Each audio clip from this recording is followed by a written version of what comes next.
So if it were to move onto the stem, it would still blend in quite nicely and wouldn't stand, and that green wouldn't stand out as well. This is an awesome specimen though. I haven't got a cooking clue, however, which species of praying mantis this is. We see so many different ones, and there are plenty out and about. We definitely see them around the dinner table where all the lights are, catching all the insects. How awesome is that? Don't attack me. I don't want you to attack me. It's such a pleasure to see them, though. Ferocious predators. And there are plenty of aphids, and what else have we been seeing on the plants? Lots of caterpillars and things, but I don't think praying mantises eat caterpillars, but I reckon they'd probably like to catch some of the aphids and plant hoppers that I've been seeing. Also lots of new species that I haven't seen before. But I think we shall let it do its thing. Sorry, I'm just going to gently let go this very young zebra wood, and hope that I'm not hooked on it, because it does have spines on it. The last thing that I'd like to do is have this plant grab hold of me, and then I move quite dramatically, and then the insect flings off. But we are at Leopard Dam. Maybe you saw some water in the distance, but unfortunately no elephants around here today. I think they're all still around camp and at Ndlovu Dam. But I'm not sure if I'm... Wait. I don't even know if this thing is here anymore. Okay, it's still on there. Right, we're going to carry on and hopefully find some other wonderful things to show you. Off we go across to Swalu to see what's happening on their side.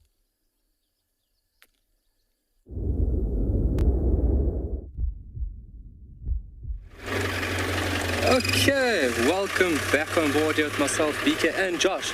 So like I said, folks, Josh will be taking over from tomorrow morning. And it's really nice when a full team can be on board here with you folks, just to show you the true scope of a guiding team in terms of knowledge, understanding. Oh, African hoop hoop.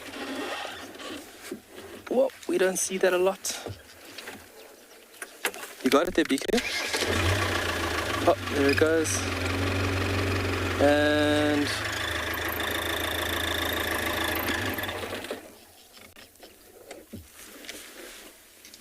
bit far in the tree. It's in that shepherd's tree at a distance. African hoop hoop. And not a bird that we get to see here often. Nope. Okay, well, that one got away from us, but we do have some springs. Yes, and they're the meerkats. That's what we have been looking for. So like I mentioned there, Josh will be joining us, and it's really nice where we can share as much knowledge as possible of this wonderful and vast place. And also the guide, because guides obviously have a great interest in a lot of things out here. And that's hard work and dedication over years, and then to be able to share that knowledge is such a beautiful thing. That's what we were looking for. They're taking a little bit of a shady pit stop. So it is fairly hot, and seeking shade through those hotter periods of the day is a very important thing. Little golden-tailed woodpecker.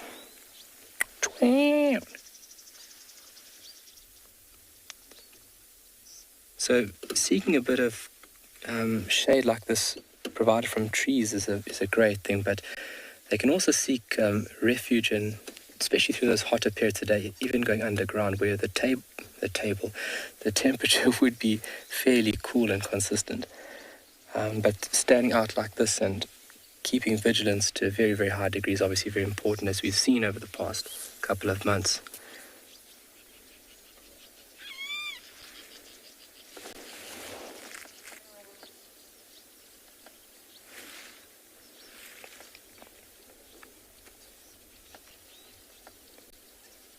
A lot of cloud cover this afternoon again. As yesterday, that cloud cover quickly developed into a large mass and then just a sheer downpour. That's when all those cumulus clouds bunch up and unite forces, but it doesn't look like it's going to be coming down this afternoon, maybe this evening.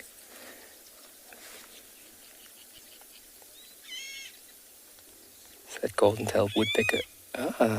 So This male and female calling there. So the female's a bit further and the male's right next to us.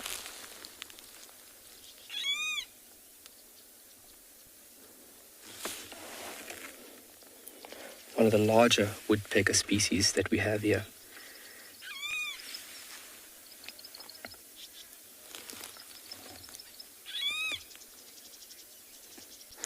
Andrew, their biggest threat would definitely be birds of prey, so raptors.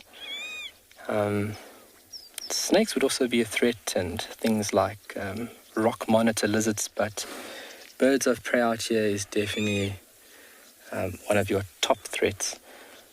You need to be constantly vigilant because they can come in from a host of different angles.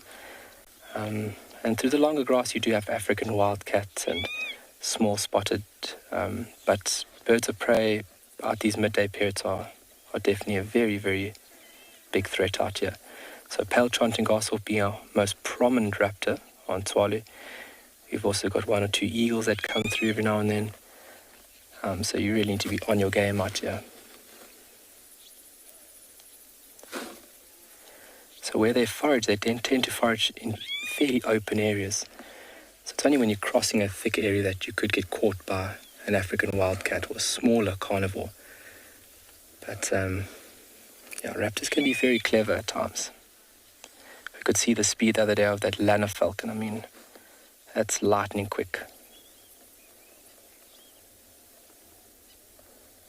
But where communication plays a very important role out here to keep everybody safe. So one individual is given like the small purring, constant purr, rr, rr, rr. And that's just notifying to all of the members that everything is fine, so that they can go on by their normal business without the worry of a predator.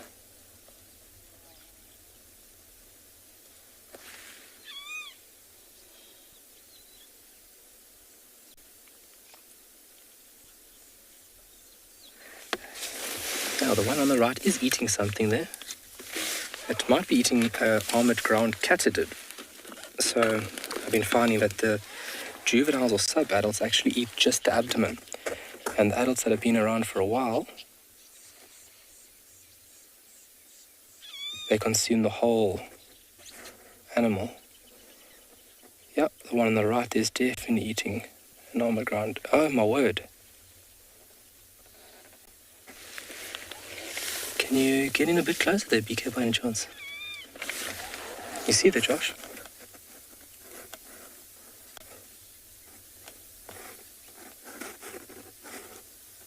Yeah, it is eating something much larger.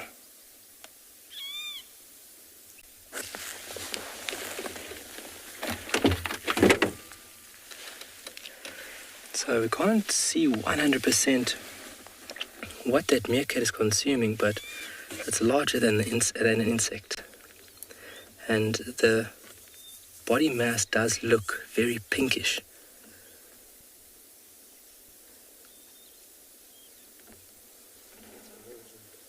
Sorry?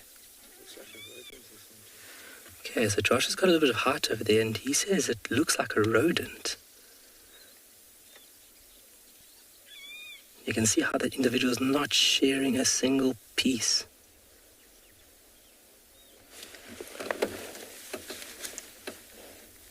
It's just a lot of light on the screen, so I can't even see.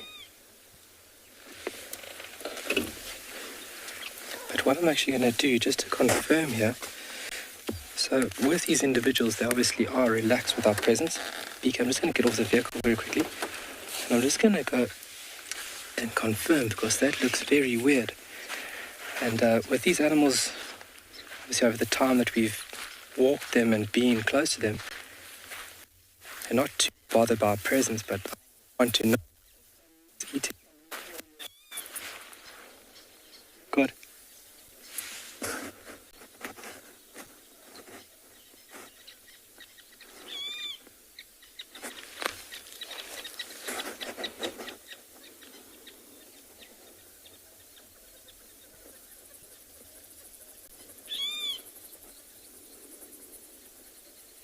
Whatever it is, it's big.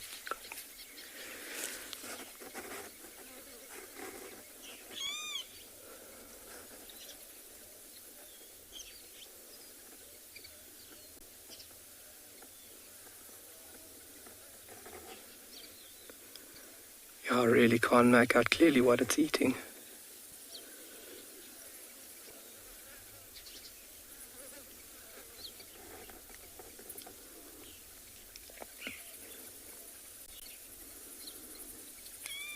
Oh, the female on the left is also very pregnant. You can see how large her belly is, the one that's crossing the individual that's feeding there on his right-hand side. Look how extended her belly is.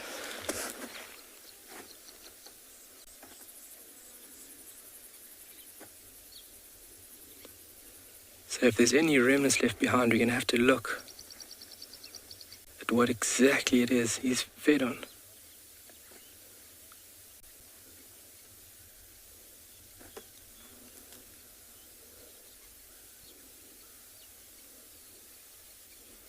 Well,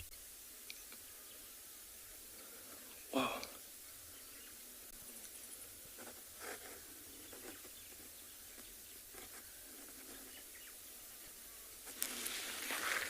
It's a very large item. Just can't make out properly what it is, and we're going to have to take a closer look if there's anything left behind. Can you still see there, BK? Yeah. Can you? Sorry?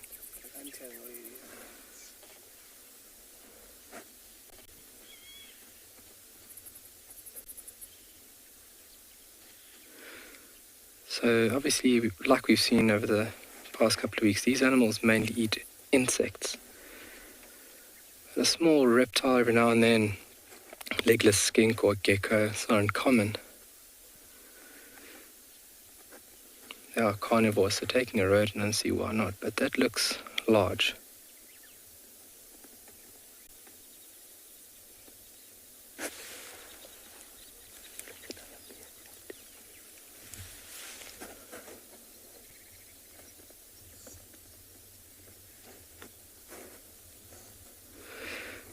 And you can see there's no sharing. That little one got close, and that adult showed quick and high amounts of aggression.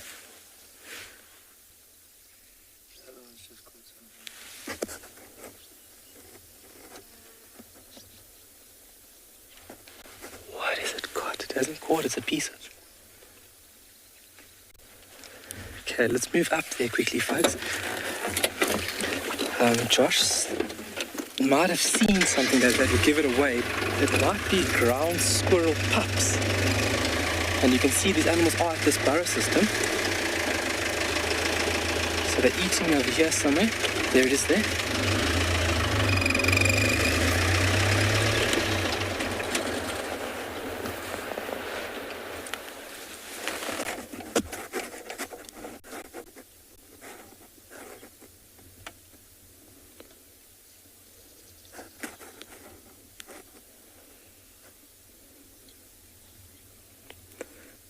Just for all sensitive viewers, please be advised. So, still trying to piece together what's actually really going on here.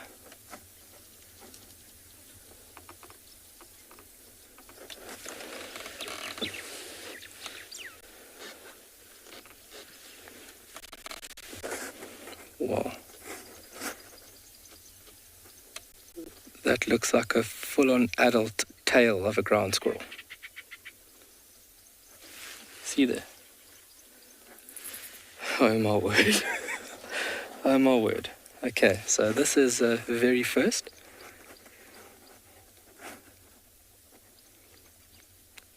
So it looked like just the remnants of the tail of a ground squirrel.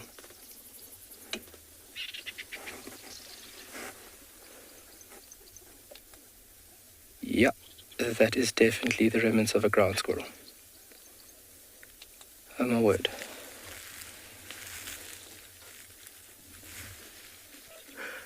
What? And you can see there's no sharing of food. When it comes to sitting down to a meal, there's no sharing here. There's only sharing for a certain period when the pups are assisted by a babysitter. That's where the babysitter will provision food for this little one. And over a given period, that food giving process would diminish, obviously stimulating this one to feed itself. But this is Very different.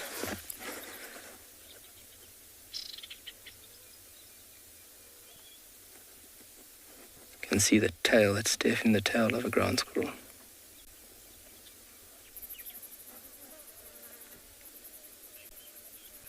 This is so crazy, guys. Have you ever heard of them eating Josh's eyes?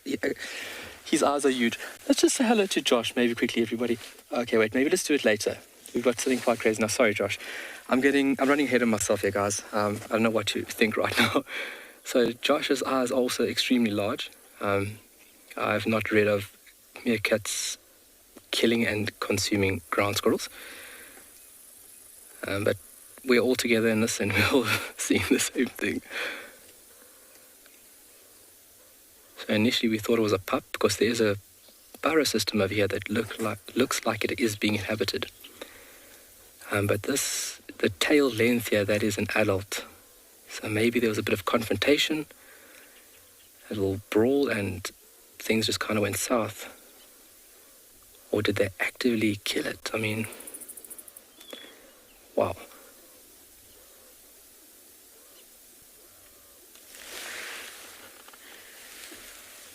My word. It's going to be a bit of aggression. Look at that. Quick turnaround and obviously uttering a growl just to deter that other individual. And now it's going after an armored ground candidate. Just going to reverse the vehicle slightly here. Okay, you got a view there, BK. Yeah, folks, this is a very, very first for me, and in a few years being here on Swallow and being in amongst these very complex little animals, and this is a very, very first.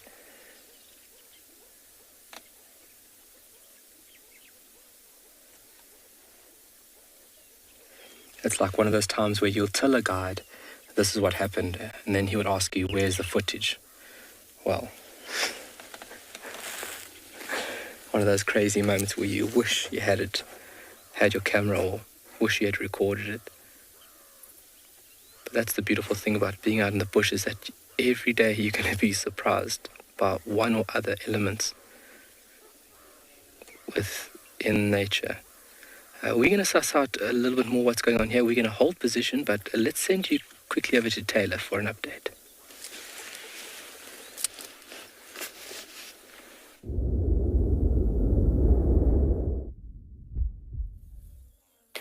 That is absolutely amazing, Kyle. I've never seen that either, and I wouldn't have expected meerkats to eat small mammals, but I've never seen meerkats before. Anyways, we have also happened upon something bizarre, and I cannot even understand what is happening right here. Obviously, I know that this is a leadwood tree that looks like has been pushed over by elephants, and I think in a combination with the very, very wet soils that we have at the moment, they've pushed it over. There's a lot of damage that's done to the tree by the elephants, but that's not why we're here. This tree is covered in flies, in chafer beetles of sorts, and even other beetles that I've never even seen in my life, and I don't even know what they are. And there's butterflies flying around. It's so strange. I don't know if you can see, are you on the black beetle with the white markings again? Are you on a butterfly? Sorry, I can't see what Niels is filming. I'm standing on the other side of the tree, just amazed by all of this. Now, there's like weird white stuff coming out of the tree. I don't know if it is resin, and I don't know if it is sap. Obviously, yesterday we were speaking quite in depth about resin on the sunset safari, how resin or the gum of the tree is typically amber in color, and it's normally quite sticky. And then obviously sap from the tree is normally quite liquid in color, if that makes sense. It's a very watery texture. And there's this white stuff. It almost looks like a larvae, but I don't think it's alive. And the flies, the butterflies, the beetles, they all seem to be feeding on it. Which butterflies are you on? Oh, yeah. I also don't know what species of butterflies are. I think they might be one of the Caraxes. But if you look here, this is the white stuff that you can see. I'm being covered in flies now. This is disgusting. There's some kind of a beetle there. I think it's a chafer beetle, one of them, of sorts. It just sort of reminds me of it. I've never seen a black and white one like this before, and I think these are coppery-tailed bush flies. And they're all feeding on this stuff. Now, I'm so tempted to squish it and to feel it. Because I don't know... Oh, hang on, I found someone that no one is eating. Ooh, it's soft. I'm going to pull it out. And it's also really weird. This entire tree smells like fermented fruit. And I don't know why, because it's a leadwood tree. You know, if it was a marula tree, it's understandable. If there's some fruit left over, maybe a troop of baboons have come through and popped the pips out and just left the skins, and being in the hot sun, you would get that scent. But I cannot work out what the smell is, which is probably what is attracting the flies and the butterflies, I would imagine, as the smell.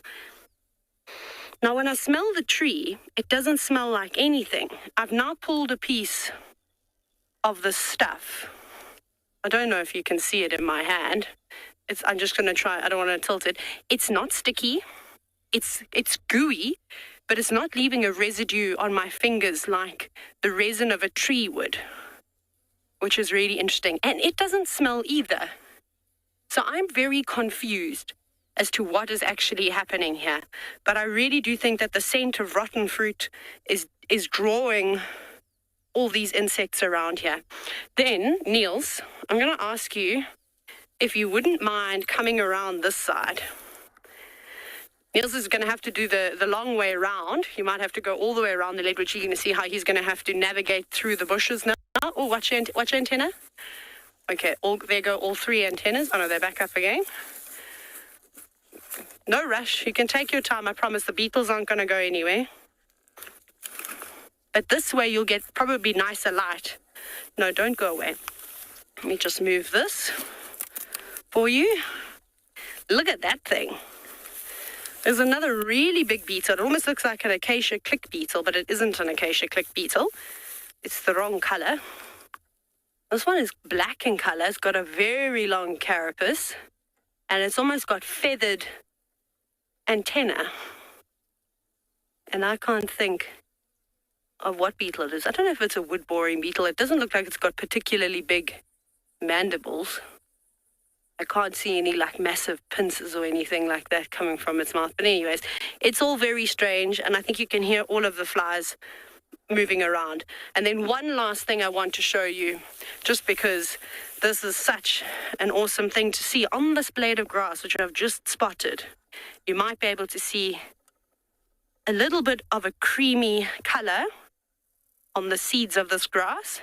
That is a crab spider. And this crab spider has put itself in the most perfect position because it will camouflage itself to the grass, and they specialize in catching flying creatures. So again, it doesn't build a web. It will wait there and will hope that a fly that's buzzing around, or a butterfly or a bee, will land on this grass and then it will capture it. How epic is that? Well, what an awesome moment. It's again, I have absolutely no idea what's going on. So if you do, hashtag WildEarth and let me know what your thoughts are.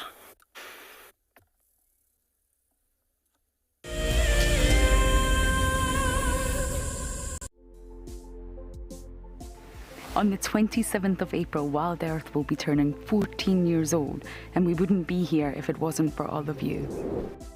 And to celebrate, we will be finishing the beautiful book that we started last year that looks at the history so far. But we do need you to be part of it.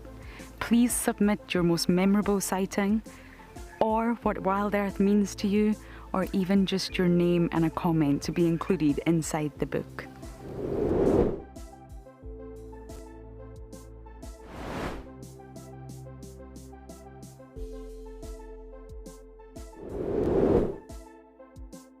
Head over to the website to add your name and reserve your copy. We are offering a 20% discount on all books bought before the end of March. And a big thank you to all of you who have contributed to the book so far.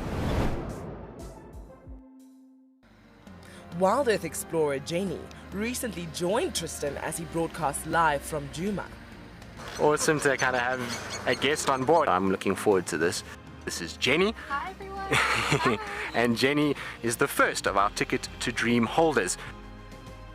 If you want to go on safari with a WildEarth guide whilst honing your bush knowledge and of course featuring in one of our shows, then head over to our website. Literally being with Tristan on the vehicle today has been incredible. It has truly been a dream come true. Sign up to be a Wild Earth Explorer and you could be making your first ever on-screen appearance.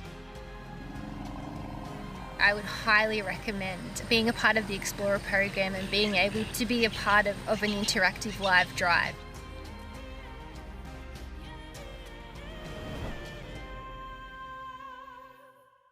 It's a huge privilege to be in these incredible places with these amazing animals. I love filming lions. When they do get up and do something, it's always spectacular. When they are playing, are incredibly fun to watch, especially subalterns and cubs. I love being in the bush and working in these incredible places with these amazing animals.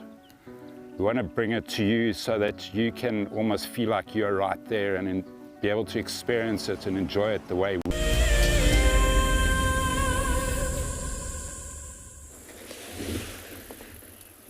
All right, so back to this crazy scene. Myself and Josh and BK were just trying to understand the dynamics and what could have gone on here. So there is recordings of obviously meerkats being optimistic, but them actively hunting the animal to kill it would have been a very rare occasion, or not possible at all, because if you look at meerkats and ground squirrels, they co-inhabit burrows. So ground squirrels dig a lot of these burrows and then meerkats pull in, and they coincide or co-inhabit these burrow systems almost on a regular basis, along with things like yellow mongoose, but ground squirrels a lot. So, we're just looking at it now. The scene might not be in them killing this animal, although there could have been a possibility of a confrontation, but then we would have found an individual with bite marks, because a ground squirrel has overgrown in sizes, and a ground squirrel will not hesitate to bite if it was threatened or was in a life-threatening situation. So what could have happened here is that the ground squirrel could have been killed by something else, and these meerkats stumbled upon it. But regardless, still an amazing, exciting sighting, and one that's been a first for me along with Josh and BK today, which is amazing. Just shows every single day you're absolutely blown away out here. You never know what you're going to expect. I always tell guests that we can have a game plan, we can have a POA, but as soon as we leave that lodge, it's kind of like throwing a pawpaw into the fan. And plans just kind of just go everywhere, and you've got to be open to be flexible out here.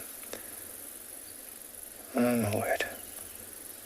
So if it was an immediate threat, I've been in a situation where a group of meerkats has found a baby African wildcat inside one of their burrows, and the whole group basically killed this baby African wildcat, but they didn't proceed to consume it. So that would have been an immediate threat. They eliminated the threat, but then they left the carcass there. Whereas in here, whatever happened to the ground squirrel, they are consuming the body. And they are in the carnivore order, so, they consume meat of various kinds, but insects is their thing.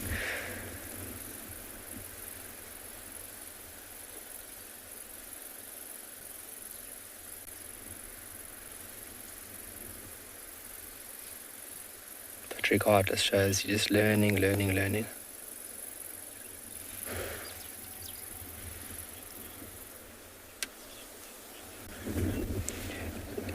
Jerome, we've just been focusing on this one over here and just seeing on obviously the process it's going through. The other one is just behind the bush, and I think he is still busy, to be totally honest. Oh no, he's left it too. So once these meerkats move through, we do have confirmation we all saw the tail, but they wouldn't have consumed the skull of the animal. The small bones and then the fleshy parts of the body would have been consumed. As you can see, this individual is consuming as much as possible.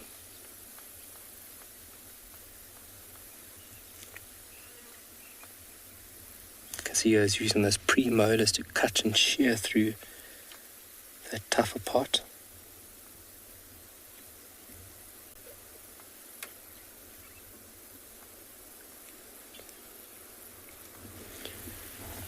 And I mean, there's an abundance of food right now. So even coming across a ground squirrel carcass and consuming just shows you that they kind of will waver here and there and consume things that they don't normally consume.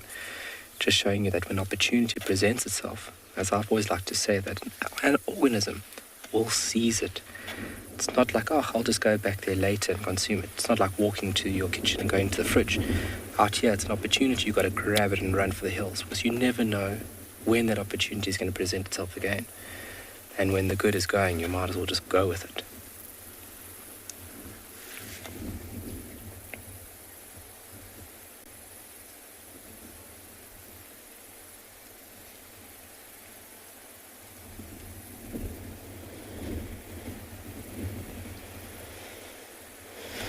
Barbara, I don't think there'll be any problem with the digestive process from here. Not at all.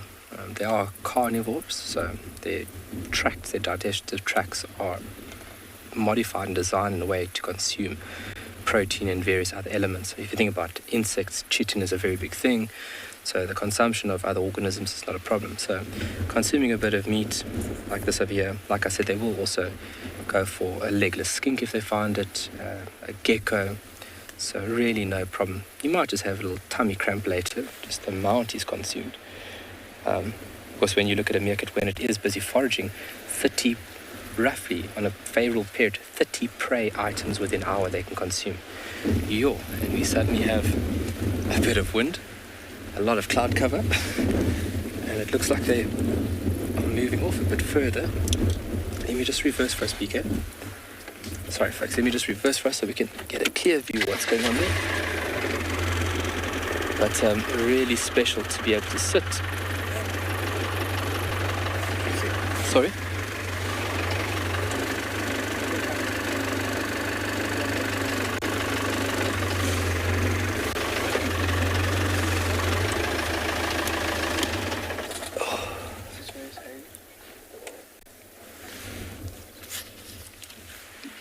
And they're all moving off now. And they're moving straight back to this burrow system. So there is a bit of cloud cover, and if it does rain, you want to seek shelter out here. And having knowledge, extensive knowledge on where the burrow systems are, and as well as all the bolt holes. Bolt holes are small, almost single tunnels leading down into a small chamber. So the alpha female would have extensive knowledge on the layout of the land out here. And that's very important to keep the rest of the colony safe, because if there's an immediate threat, she knows the shortest way to safety, basically. And you can see they're kind of just hanging around here at the moment.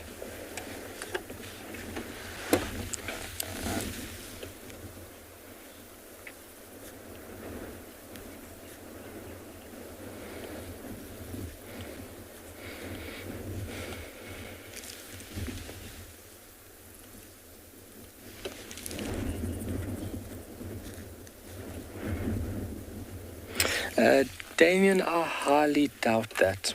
I highly doubt that it would take the meat down into the burrow system. Burrows have a very high degree of cleanliness or hygiene. You'll see that every morning they remove fecal matter that has obviously been deposited from the evening. Is that if you start bringing meat and various food items down there, you're going to start attracting a lot of insects, and then from there parasites, and you don't want parasites obviously where you sleep. So when it comes to burrow systems, they need to be fairly tidy, and taking down especially meat wouldn't be a nice thing for the inhabitants. You need to be clean when obviously you go to bed. That's why we shower before bedtime. So any kids watching right now, when mom says shower or dad says shower before bedtime, it's obviously very important. Don't want a parasite build up.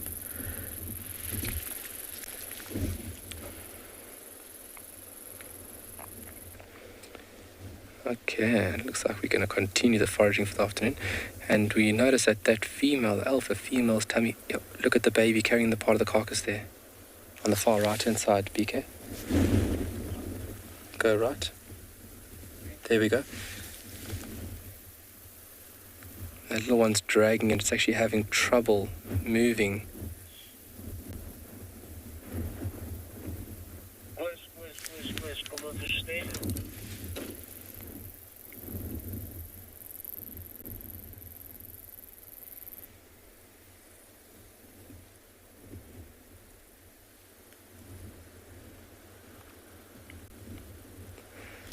Yeah, so more than likely they came across that ground squirrel. So the ground squirrel might have been killed by something, and then the predator might have been disturbed, leaving that. Oh, and everybody is now. Just watch the front individual there. All in a line, tails erect.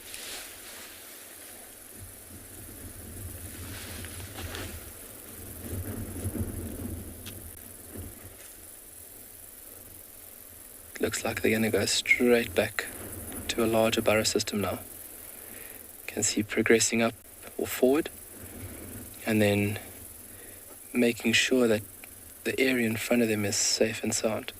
But as they move off, we're going to reposition. But let's send you over to Yapi, who's on a bumble.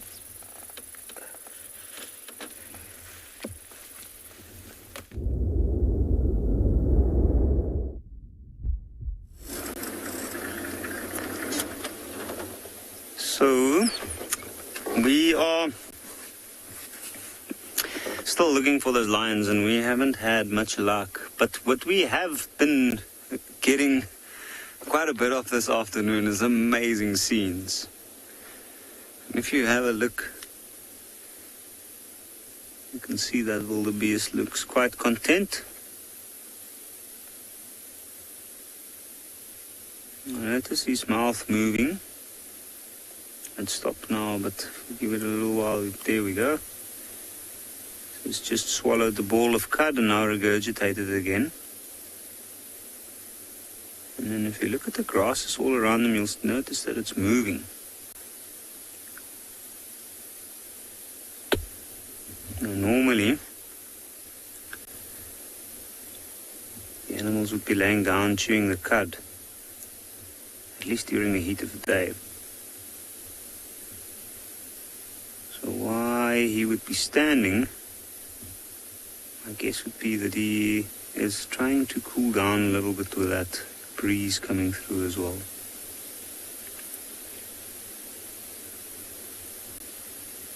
You can see the ears moving constantly.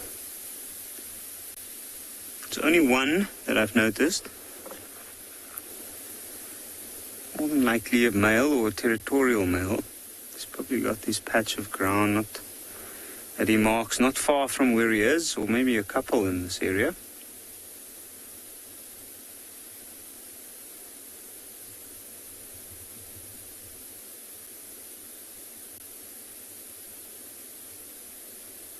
Now, we haven't had any luck with the lions, but we have been able to, although this part of the reserve is actually quite low down, you get some spectacular views of the larger area.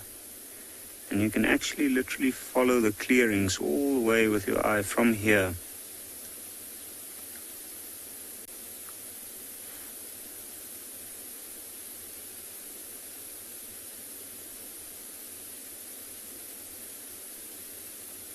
Just have a look. So this is one large clearing that this wildebeest is in, and then if you look way in the distance, you'll notice there's some clear patches on the hills far away, like that one right over there. And funnily enough,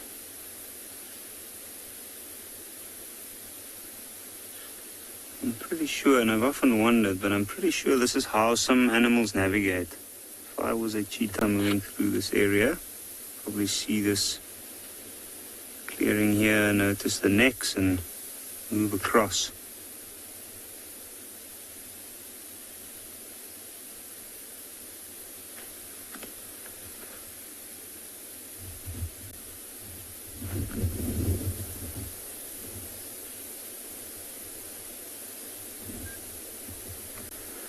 Theron, that's a good question. I don't know exactly how long a wildebeest's horns are.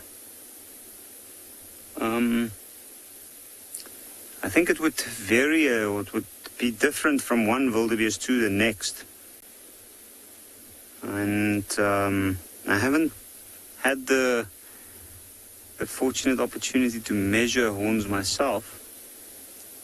So I think I'm going to have to do a little bit of research and look it up, see if there might be something specific like an average that they usually measure it at. What I have noticed though is that the wildebeest in this area, the males especially, they've got fairly large horns compared to some wildebeest in other areas that I've seen in South Africa.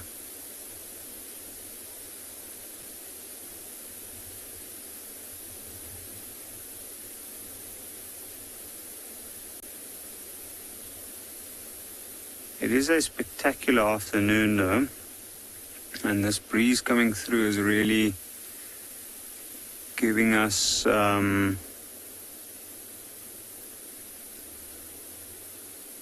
quite a nice little, or quite a comfortable afternoon. And that's why I think we need to go find some animals to view. So in the meantime, we'll head over to Trish, who's on a bumble at this point.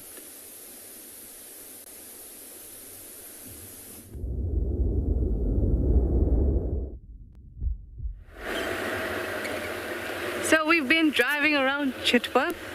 Couple of exciting things. Well, one exciting thing. Marib's, Tandy's son, has been seen close by. But I don't have any more information. So we're gonna have a look around. But for now,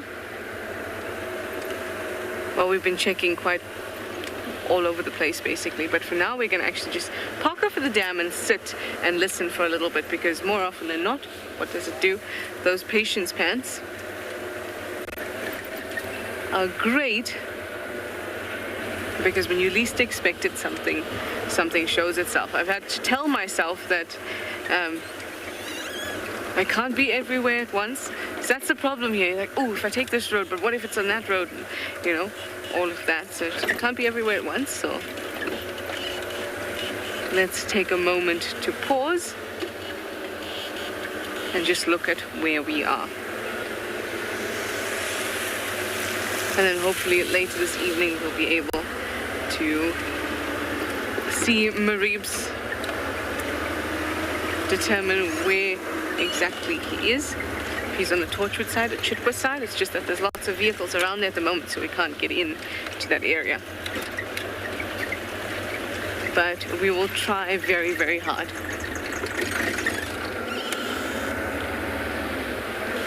So now I've come around. The dam is actually in front of me there. But I've come around behind the dam, because remember when we had Kuchava's son, he was basically hanging around in this thick belt of greenery to my right. And apparently he's been hanging around this particular area for a little, but they actually didn't know it was Kuchava's son. They didn't recognize the males. Maybe there's two.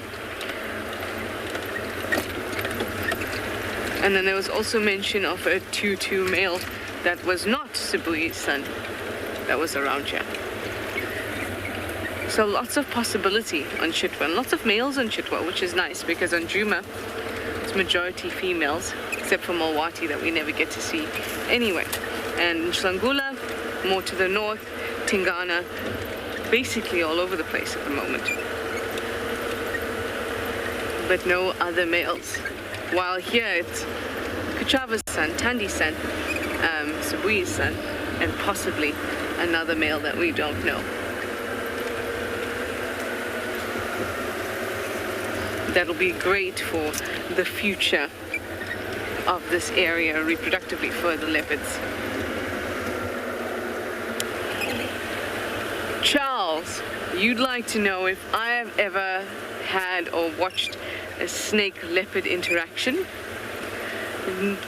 Yes, but not one where the snake was alive. Tingana has caught 2 pythons since I've been around. I mean, been around in the bush. Very many more since I've actually existed. But he had 2 pythons, The one time he was eating it on his own, just there near Mvubu Road, but in Buffelshoek, so we could see him. And the other time he had it in Djuma, and then Hosanna came and took over from him with eating the python. But I haven't seen any other cat-snake interactions.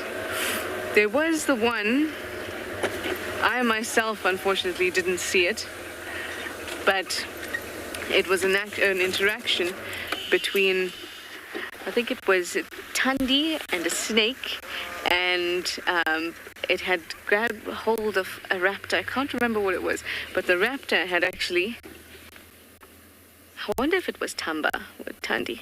I can't remember now, it was a long time ago. So there was and there's a video, and I'm sure someone's going to post it, and if you were interested in that kind of thing, you need to see it. It is insane. So there was a snake that had gotten hold of the raptor, and then Thandi and the cub, whichever one it was, then tried to get hold of the snake, or the raptor as well. It was unbelievable. And I assure you someone is going to post it. Somebody, if you didn't post, if you know what I'm talking about, please post it on Twitter or a link or somewhere so that people can see that, because that is incredible footage.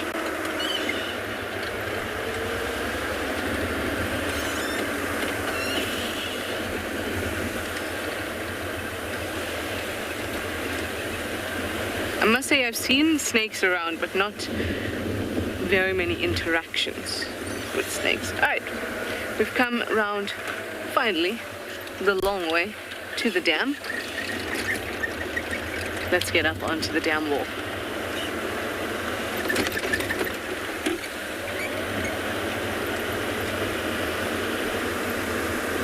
We've been seeing lots of baby squirrels here. Just makes me miss the squirrel at camp, or from camp. He has since dispersed. We'll not speak of it again. But there's some very cute babies. We tried to show you one of them, and then it ran off into the grass.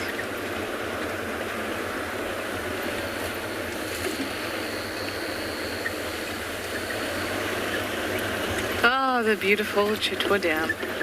So much water.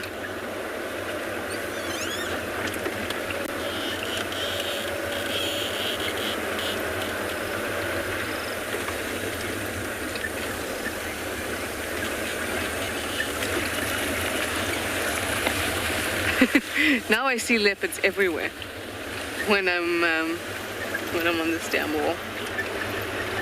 Ooh, hello, water monitor. Just gonna. Oh, I was looking at this one right here. There's one right next to our car as well.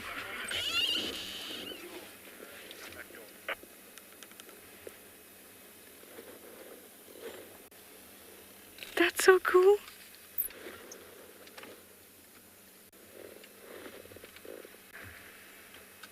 Now what? You're on camera? What are you gonna do for us?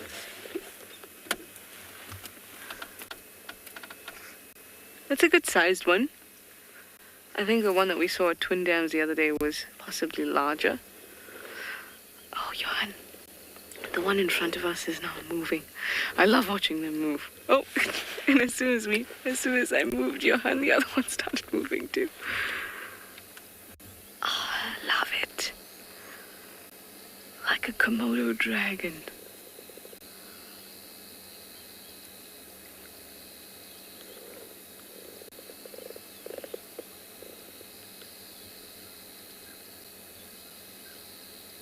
Busy tasting the air as it moves.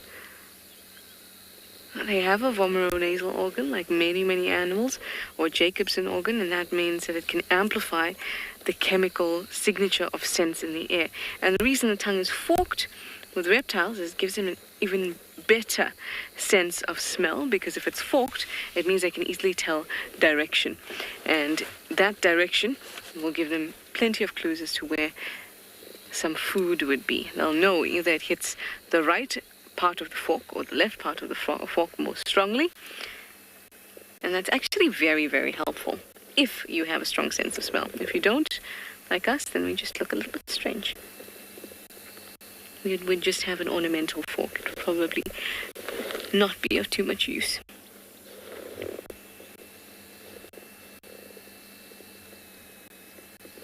It's so nice to see two really big ones, and this one's quite close to us. I love the way that they walk.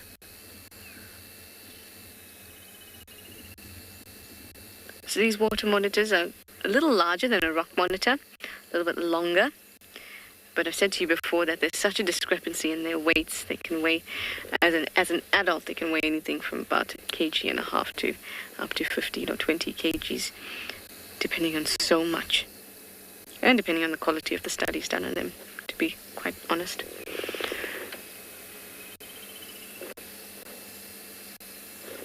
Now, of course, they also have that flattened tail, so they can move in the water. The rock monitor doesn't have that. Their tail is quite rounded. There you can see. So it's a bit rudder-like. And then one of the final things that are easy to identify them, I mean, besides the coloration, the rock monitor doesn't have this yellow and black coloration, is the front of their mouths. The rock monitor has kind of what's called a Roman nose. So it's a lot less pointy. What a great specimen to look at to compare rock monitors and water monitors.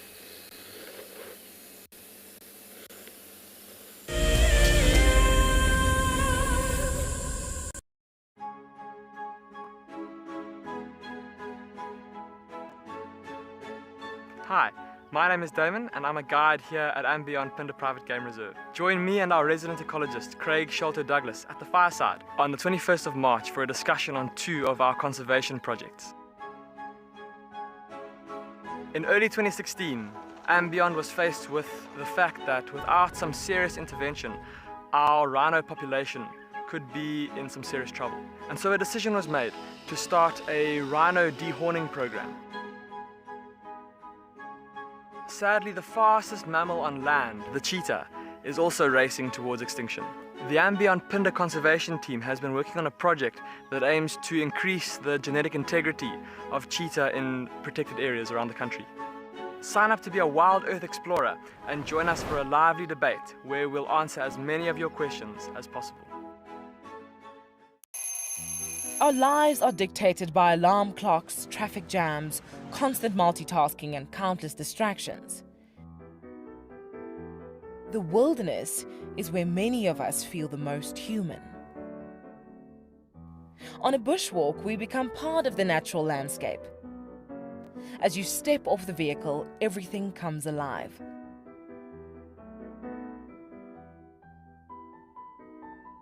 As with any risky experience, walking amongst these animals inspires awe and appreciation. Now, it's your turn to go on a bushwalk. Join us from Pride Lands as we slow down our thoughts, put aside our distractions, and reconnect with a place that first taught us how to be human.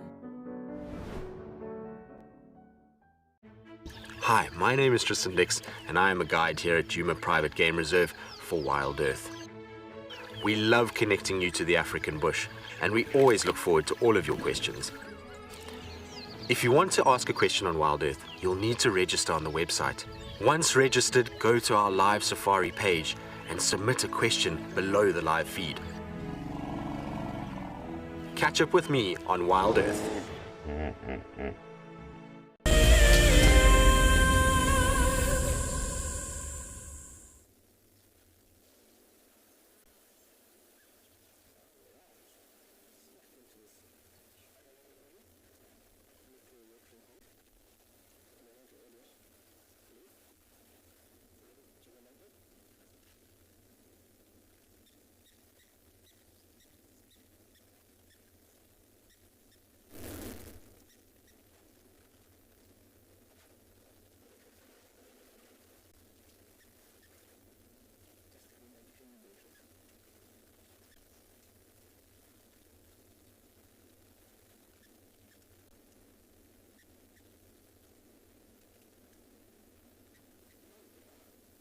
Okay, well, that was different.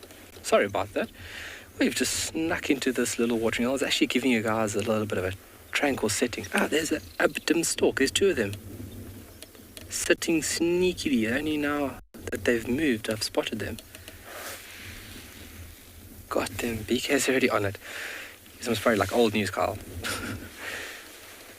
So, just 2 afternoons ago, we found 3 of them here.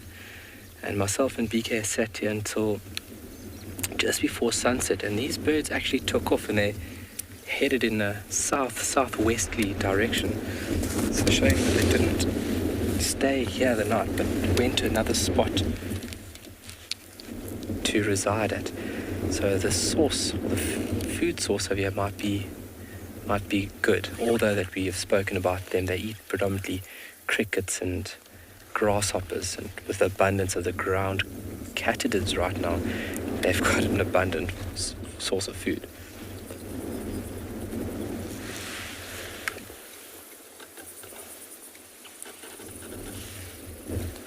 It's always just important through the day, just stop at a watering hole somewhere.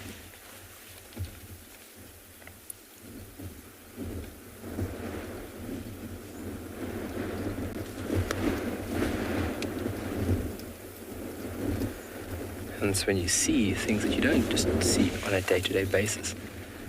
So it will be shortly that these birds would start moving off back to their home ground. And we won't see them until maybe next year if we have favourable rains again.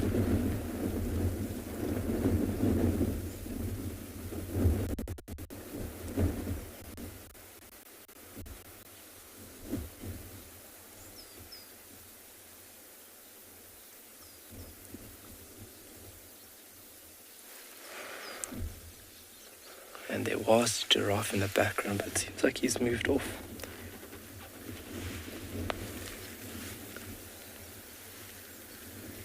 Beautiful, cool breeze pushing from the south, just keeping the afternoon cool. And it's always a welcome thing. So from one bird to another, let's send you to Yami.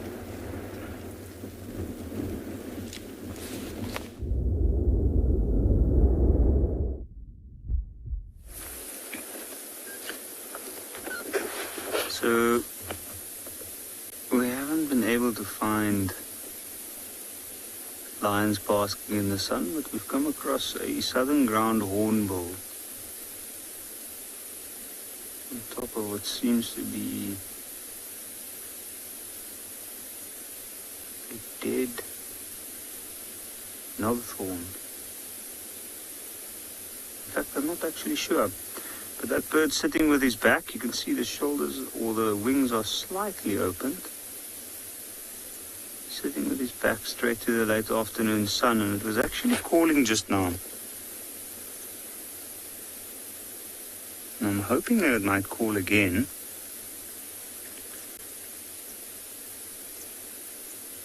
But a very deep,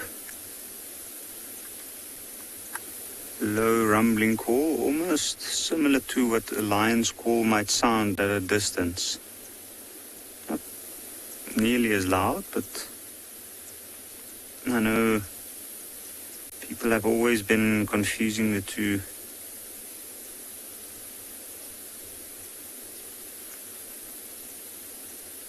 Now I'm thinking after this bird spent most of the day walking around here in the tall, wet grass with all these parasites and insects and stuff, it's probably been thinking of finding a large tree to perch out in the sun. Maybe treat the feathers a little bit.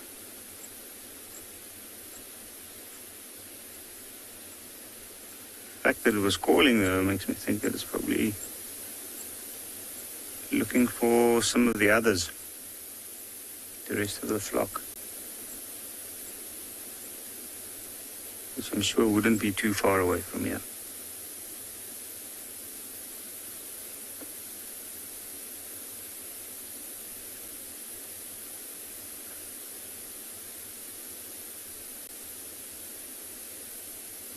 Then again, you don't know them.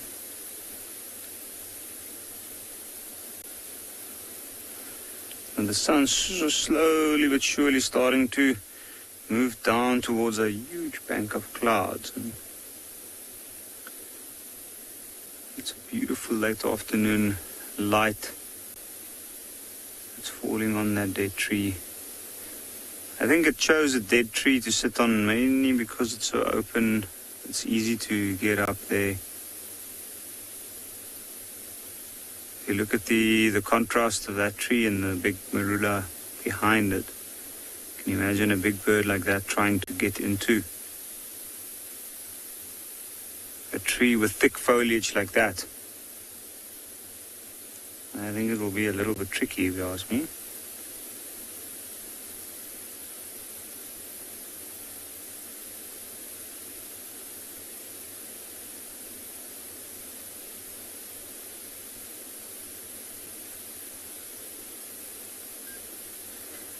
Heather, what a good question. Is it only family members in their flock? Yes, it is mainly family members. And the bird, it's usually a breeding pair. And then they have their juveniles and their offspring with them, which they'll raise collectively, and then they will stay with the birds for a number of years, which can vary quite a lot. It's a bird that's got quite long intervals between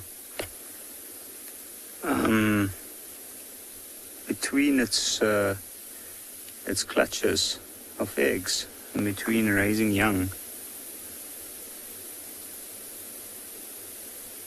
In an extreme case, it can take about 3 years before the bird can have or will breed again. But normally, on average, at least in this particular area, what they found is some of the birds take about 9 years between each breeding attempt. And that's a little bit tough. It's also ironical that that bird's sitting on a dead tree there. I have a close look at that tree. It looks like the tree's been debarked by elephants originally and probably died of that. I'm not 100% sure about that, but it's a good chance. Which is a case that happens quite often here in the Kruger National Park. Or in and around the larger area. And that's actually one of the reasons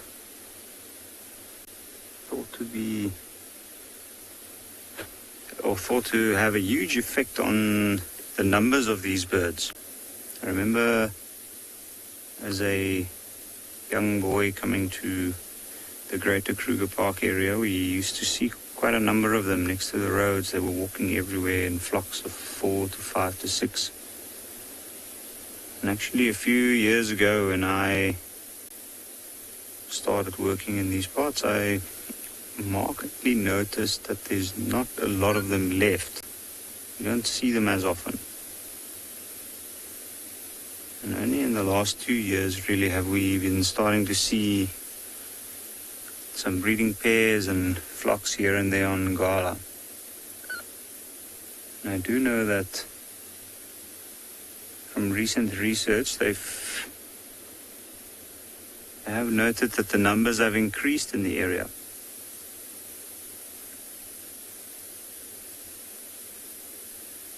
But I do think large trees, which they used to nest in and also to roost in, has been destroyed quite a bit by the large elephant numbers in the area. Especially in certain areas as the elephants move between particular areas to feed at the change of the seasons. I've noticed a lot of marula trees recently that's been debarked.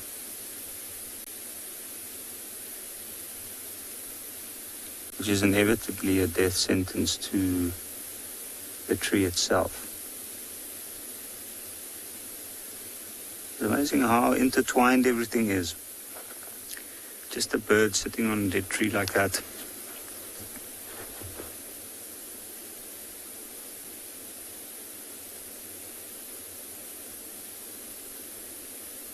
It's been quiet for a while now, so I don't think it'll call again. It does look a little bit lost.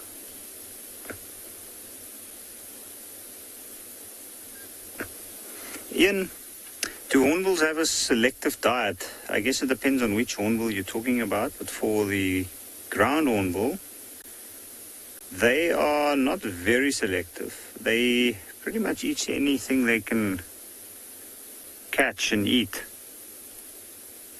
I've seen them have various things. It's usually a protein-rich diet.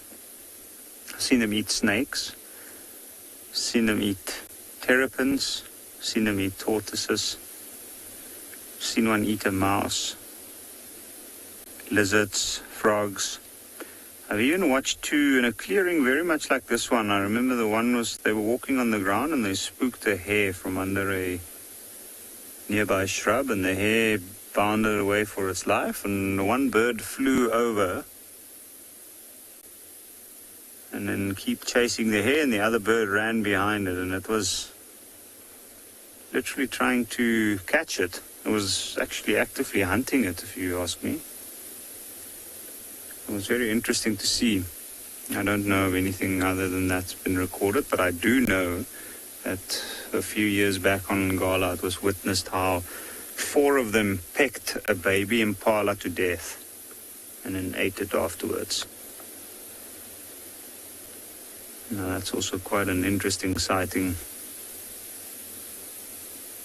So I guess they're pretty much open to a wide variety of protein-rich items.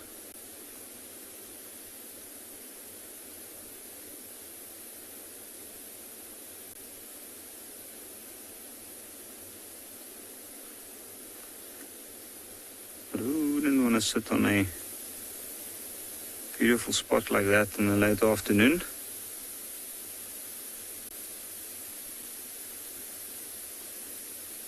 He's just casually staring around. It's interesting, he's not looking in the direction of the sun, really, or in the clearings.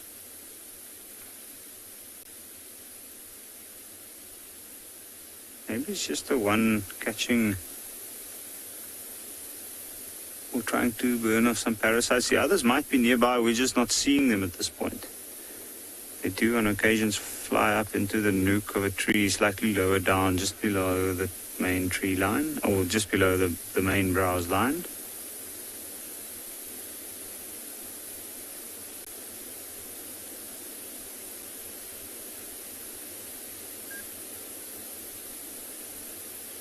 But I think we're going to continue our search for lions, which might be getting a little bit more active now. In the meantime, we'll head over to Kyle, who's at a watering hole.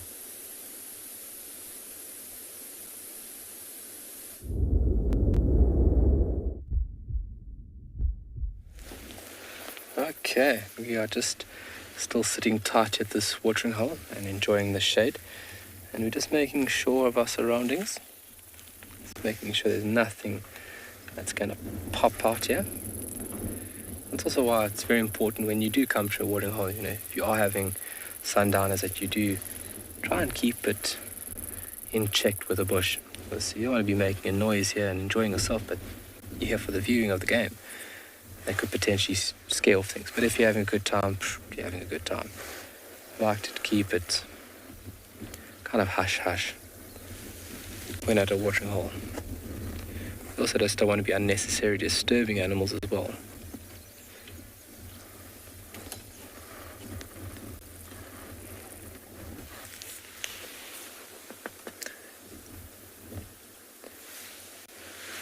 So I'm going to do a little check there if we can see those eggs. See that blacksmith lapwing is not sitting there, but those eggs will definitely be on the little nest site, which is a shallow depression within that little berm there.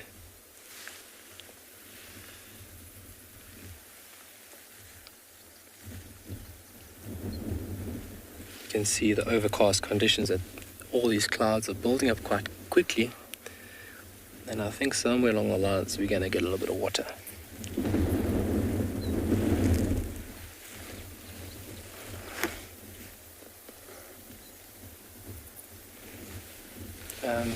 PK. Do you see this dead log here?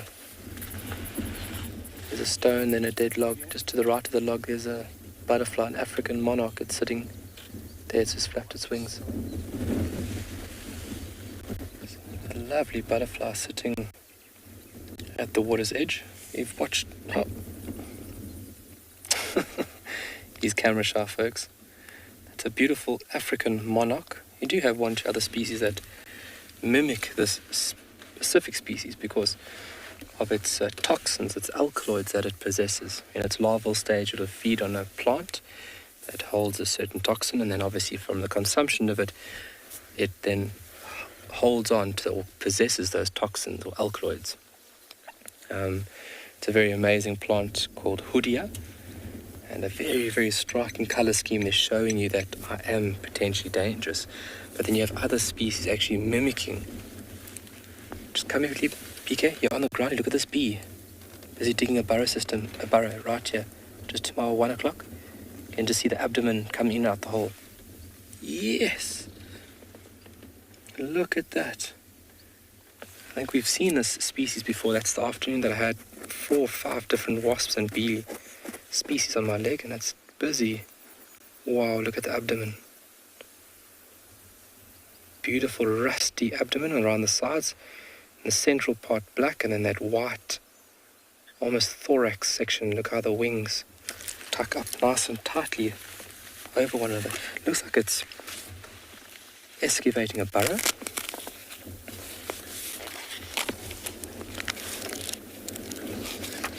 Very nice. You see these tiny little things go to work, because it's things like this that we normally go right by, not even knowing that it's there. It's only when you get to sit still and have the luxury of time that you get to see these smaller things.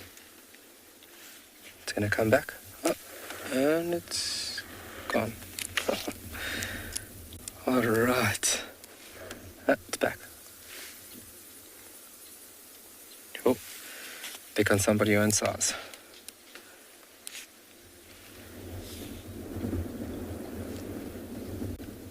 One of the leaf-cutter bees.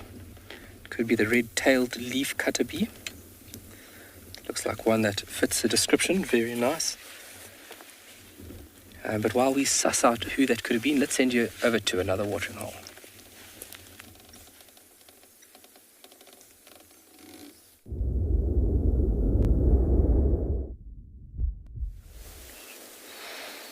Welcome to Bafusuk, everybody, where a beautiful scene is unfolding in front of us, and indeed, due to the fact that there's a storm building up just where the sun is, it feels like that is the right time to enjoy a bit of a quiet moment with the sun setting in the west behind a cumulonimbus cloud, and I allow you just to appreciate the colours and sounds.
beginning of that, you might have heard some Franklin's alarm calling. We've been following up on that. Very softly behind us. Can you hear that? It's my version of the giant eagle owl.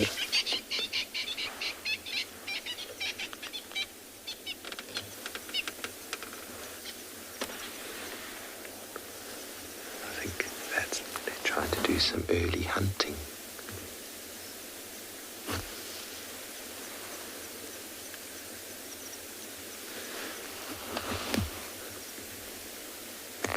See if we can find our eagle owls, but we might just enjoy this view for a moment longer while we send you over to Tswalu Kalahari.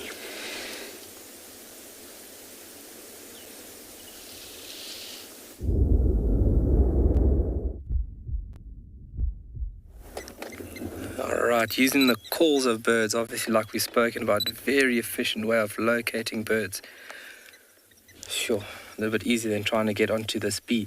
We've just ID'd this species, folks. This is a lesser red-tailed leaf-cutter bee. And obviously that white band on the thorax and that black strip on the abdomen is very distinctive of this species. Oh, he's gone. It's giving BK a bit of a run around there. But really nice to see. That is a brand new species for me. The distribution map shows that it's a little bit off its range, but like birds, you really can't rely 110% on distribution maps all the time. If the characteristics match up to what you're seeing, you're more than likely on a species. BK trying to find us a ground squirrel. There's a nice. Right, there's one right there. So they're inhabiting this little burrow system. So they've got a nice seaside view here in the southern Kalahari. Oh, got a good itch. You can see how large those eyes are. Give them obviously a very good field of view. They also need to be very watchful of aerial predators, just like our meerkats. Wow. So fast.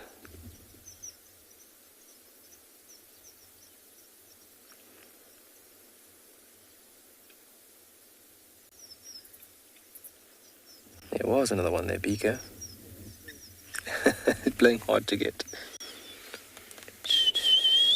Our black face waxwell. If we can get a view of this little bird. BK, just watch on the right hand side of the vehicle. There we go. There it goes. Oh, just watch the ZZ Fuss. Oh, sorry. Yeah, please.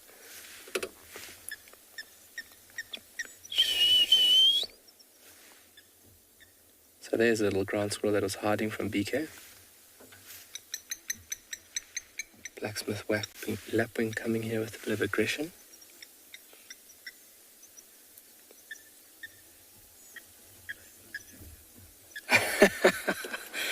I think that would be a big fear. Myself, we were actually calling those meerkats now the apex predators of this area. Things should watch out for them. So it shows you we're learning every day and things are constantly changing. And like I've mentioned before, we read books and you tend to reside what you've read, but it's going to be different. It's not set in stone, and Mother Nature is continuously changing and evolving. Every day on a day-to-day basis, evolution is still taking place.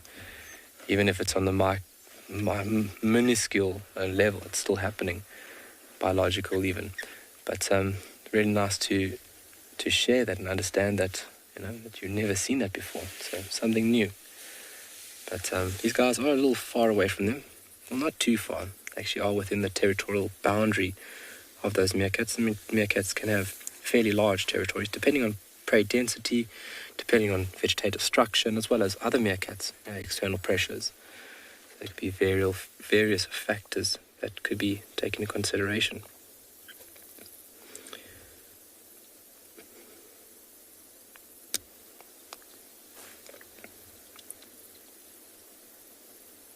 So they do that quite a lot. They go into almost like this freeze frame.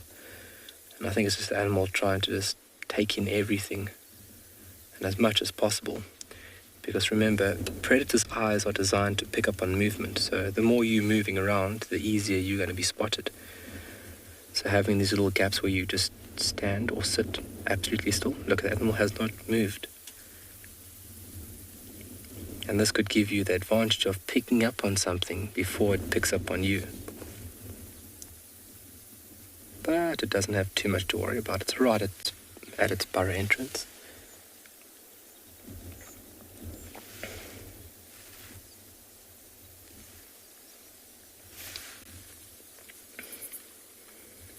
And now with these overcast conditions, they won't venture off too far.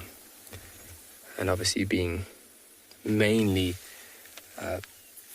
they mainly eat on plant matter, especially roots and seeds. I've seen them eat flowers, and they don't have to venture too far to find a food source.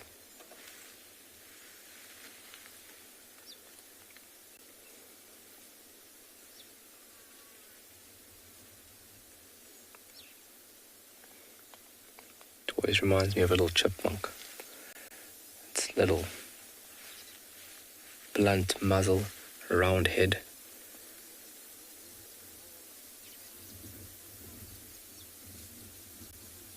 Look at that little nose going. Obviously, sense of smell is also very important to pick up on various cues out here. And you can see how that little snout is moving, or little nose is moving, picking up chemicals.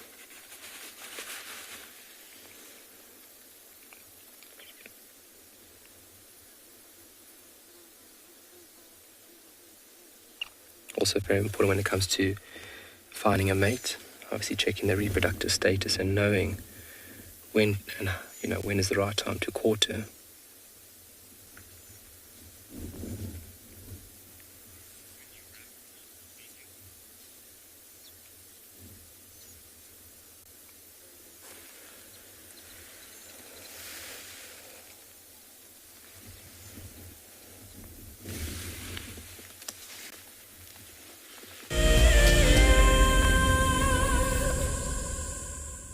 Please join me this Saturday evening for a town hall meeting. It'll be live, and it's an opportunity for me to tell you about what WildEarth is, where we're coming from, and where we're going to. And it's an opportunity for you to ask some questions, give us some feedback, and even maybe get more involved in WildEarth going forward. 7:30 this Saturday evening, wildearth.tv. It's open to all. You've just got to be registered on our website, and we'd love to see you there.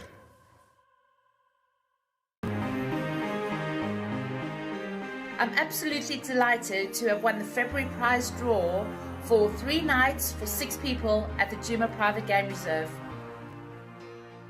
I absolutely love everything WildEarth has to offer. I find the guides extremely knowledgeable and will go above and beyond to ensure a great safari experience. I will be taking my husband and family from the UK to experience this once-in-a-lifetime opportunity. One of the main reasons I joined the WildEarth Explorer program was for the fireside chats and also to win an incredible prize, which I'm so fortunate to win and incredibly happy. I would like to thank WildEarth for this amazing prize and cannot wait to meet the team.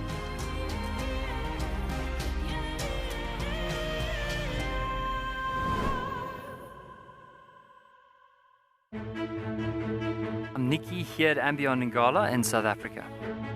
I love getting questions from viewers about all the small things within the environment and how it all is integrated with one another. If you want to ask me any questions, please simply register with the WildEarth website, head across to the Live Safari page and then post your questions there. I'm looking forward to chatting to you on my next WildEarth drive. Look at this, the little one is up and about. Certainly hasn't had enough milk at this age. No amount of milk is enough. Oh, Corky. Too sweet. Oh, look at this.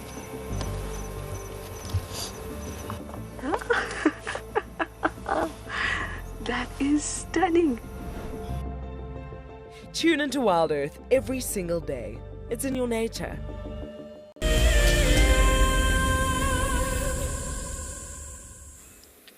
We have found something precious in the bush at Chitwa. It's Mareeps, it's Tandy's son. He's been giving us the runaround, moving all over the place, but finally he sat down and he's now staring up at a hornbill that's landed in the tree above him. Isn't it great to see him? I am so, so happy. So he was around his general area that he loves, the Mulwanini. But then he moved quite a bit. What did you see? What did you see? He's very interested in birds, this cat.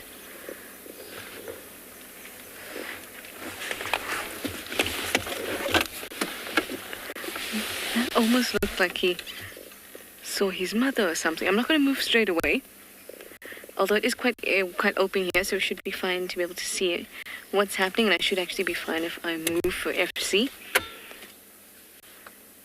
You know, cubs like this. He's 1 year old.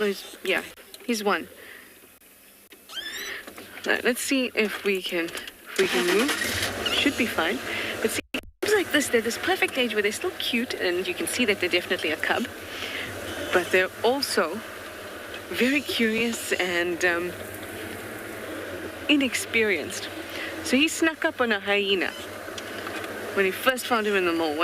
Well, we were actually on Gari, and he popped out onto the Mulwanini. But first, with the hyena got our attention. So the hyena was there, and he's stalking the hyena, and eventually he pounces on the hyena. But he just touches it lightly, and his face had this look of confusion. It was gorgeous.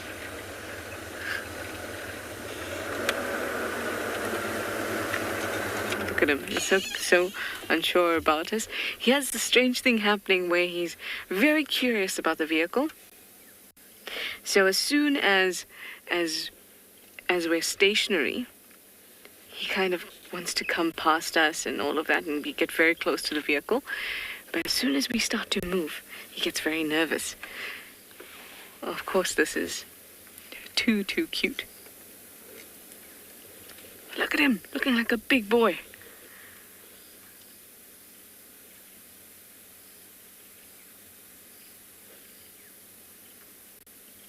I'm so happy, so happy. The sky is turning a lovely pink, there's silver lining on clouds, and we've got lovely Mareeps to keep us company. Now, if he could get his mom to show up, that would be unreal, actually. Oh, he looks like a little mouse with its head in the mouse hole.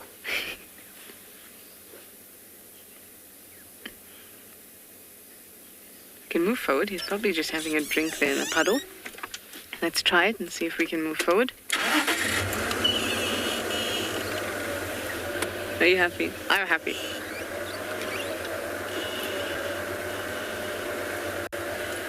Sammy Lee, you said that he's gorgeous. I could not agree with you more.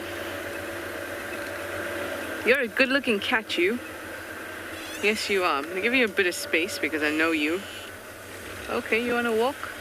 Let's walk. We'll walk and talk, Mareeps.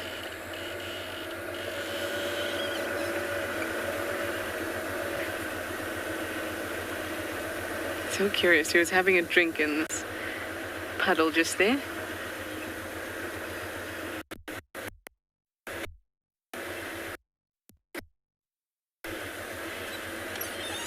Stop here.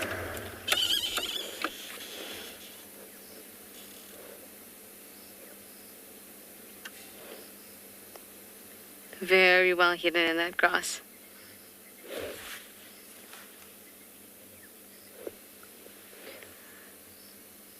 He's been hanging around in some damp areas, so he's not afraid of the water at all. Even here in the Mulwanini, he's been around the water. Even the other time at Chitwa, near that Djuma Waterhole, when you had him with Tristan, he was quite interested in the water then as well.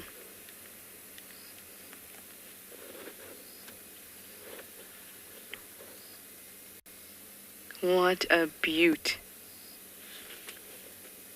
Getting really nice and chunky too.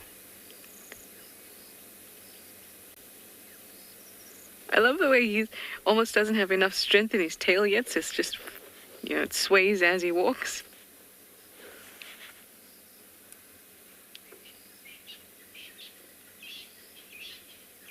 And there he goes around that corner. Almost. So we're going to keep an eye on him and follow him at a good distance. I'm going to send you over to Swallow in the meantime.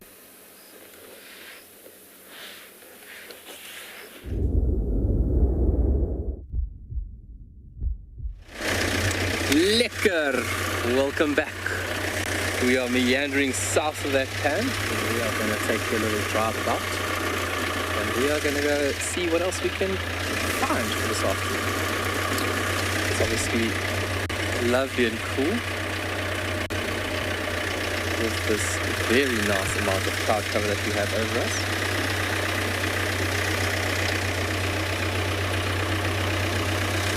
We're just going to take it slowly and look for anything and everything. I love bumbling around and looking for stuff. Sometimes just absolutely geeking out, not even finding things, but just looking and just being in total awe about everything around me.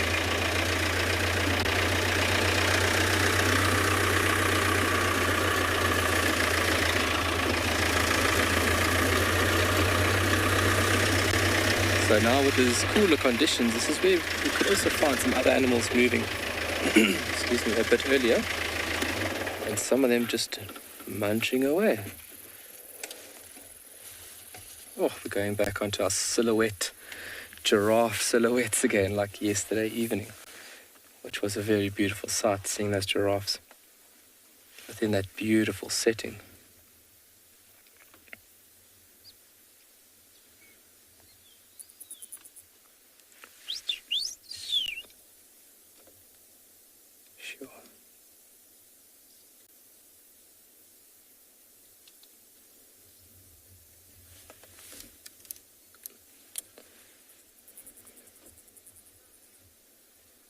Nibbling away, like we mentioned this morning, sculpting the landscape. They're obviously a big role play out here, pruning and shaping trees, and being fairly selective on where they feed on.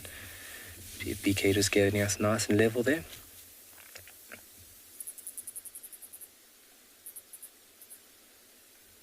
And you can see not cropping the branch, they strip the branches of leaves. A couple of minutes, around about 5 odd minutes is what they'll spend on a tree. And he's getting tucked in there now.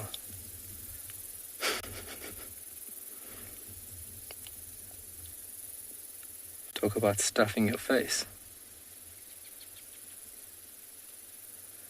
And I think about how careful the animal has to be going into that canopy. All the branches and then all the thorns on the branches, spines, being very cautious not to injure any vital organ, such as the eye. It's also where their long eyelashes come into very important play now. So if anything touches the eyelash, they know that's a bit too close, and then they need to back away from it.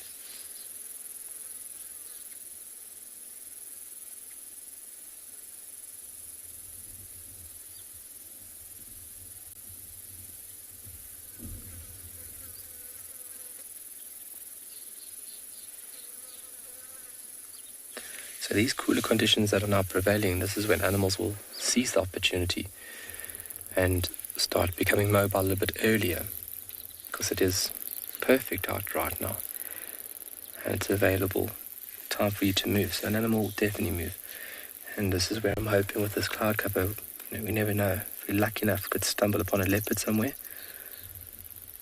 That'll be a real treat.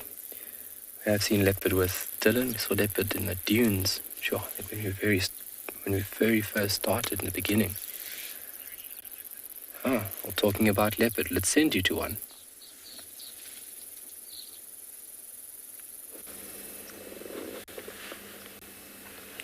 We have a standoff between Maribs and a Natal spurfowl. The spurfowl kind of knows something's happening, or something's around, that it should be moving away from. Perhaps a bit confused. Perhaps knows the spurfowl is there.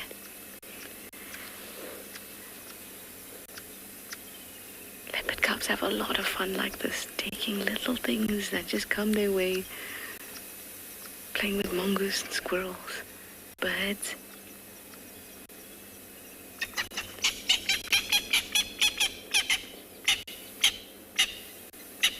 See how this reflex of getting his tail up. How beautiful that is. He's just scared the daylights out of that the spurfowl and has now put his tail up to say, hey, hey, hey, I come in peace, be quiet. It's my white flag that I've raised up. That was so cool. That was such a look of, actually, no. I'll keep on walking. Off he goes. Let's see if we can move and if everything will stay the same. And you don't lose me. Let's try.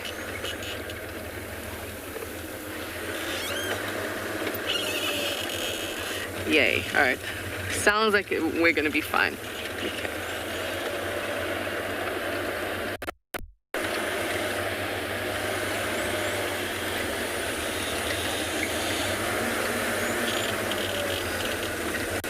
Let's watch here.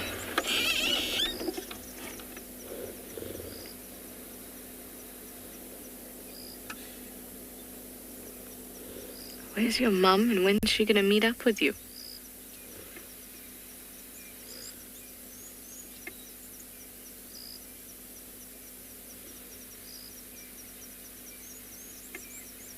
Didn't even answer me.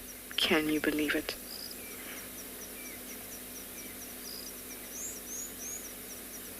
I feel like it's been a long time since we had a leopard sighting that's been, you know, where you can follow him for a little while, static, and then follow, and static, and follow. We've also not had a leopard sighting with a kill in a tree in a good while. So I'm really enjoying this, really, really savoring this sighting. There's some mushrooms on that tree.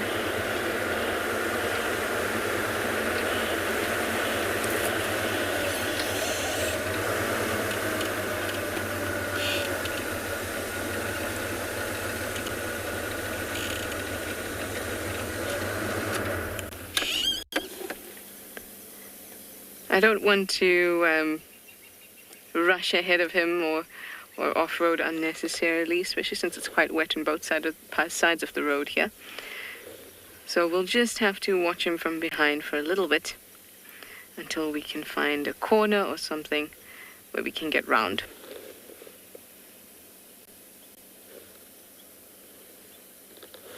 Hopefully he'll go towards the dam.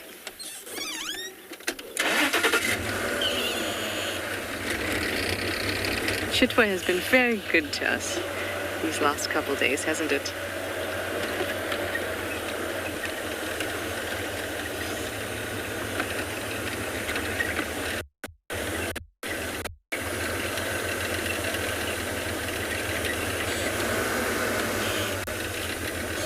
He's a bit weary of something. Let's see if we can figure out what it is.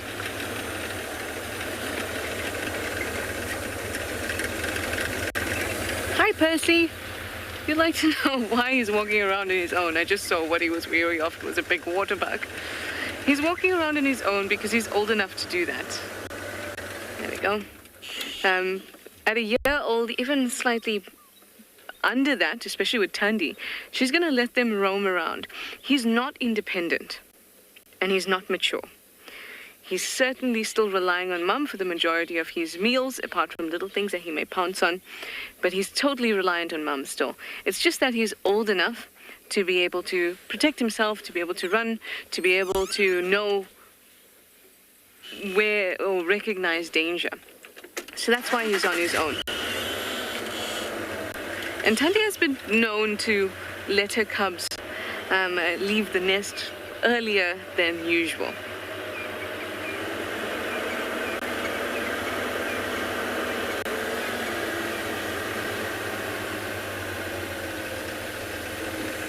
In this long grass, this might have been the last we see of him tonight. Just pop my nose in here, but like I said, the ground is very wet.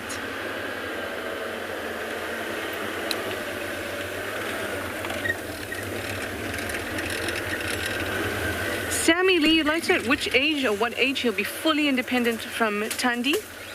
He'll be fully independent by 1.5 years. And like I said, possibly younger than that. But he'll only really be mature in the years to follow, around 3. Sometimes it can take a little longer, 1.5 years to 2 years, depending. Sometimes a little longer with the males. I feel like some of you might have giggled because you have that experience. But I can't see him. Let's try a little further down. But 1.5 years is a good age. And like I said, sometimes a little younger. Sana was left independent, or left to be independent, rather he was not independent, by his mum, Karula, earlier than that. So it can be done and they can survive and be absolutely fine. Now here, okay, so firstly, we can't see Marib's anymore. So I'm going to position myself in a way that we can look in both directions. So I have an elephant off to my right here. It's just a little calf.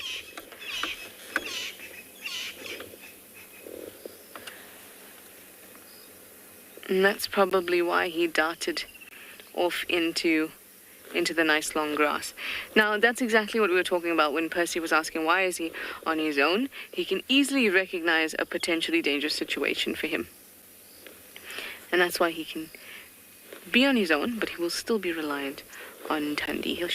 He'll just be spending less time with her. It would be great to see him make his own kill, but there's probably still a bit of time before that happens. Hello, you little calf. Can you recognize potentially dangerous situations yet? I feel like that was a no, because in my head that's how elephants talk. Like they have a blocked nose. Now my elephant's gone and my leopard's gone. But I really can't, or rather I shouldn't off-road here.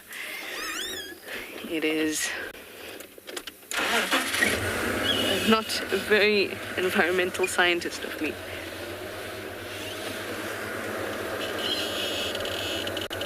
I see another elephant.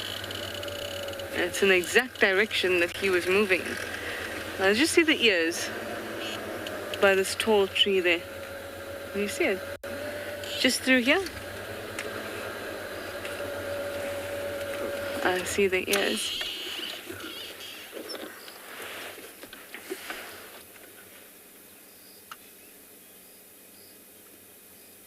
I promise you that is an elephant. It's most definitely there.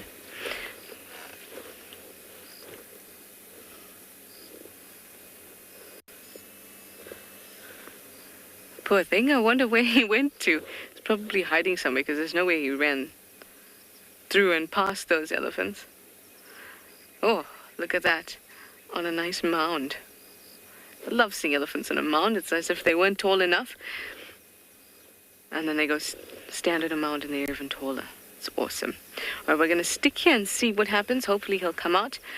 If not, we will move on.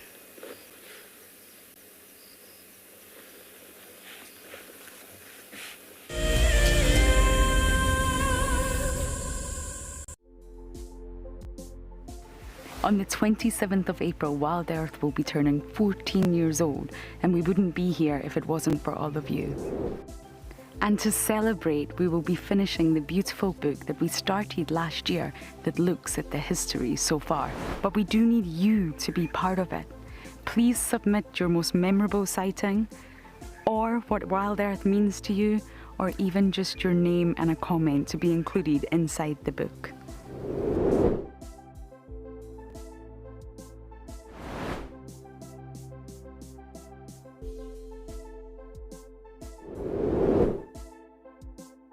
Head over to the website to add your name and reserve your copy. We are offering a 20% discount on all books bought before the end of March.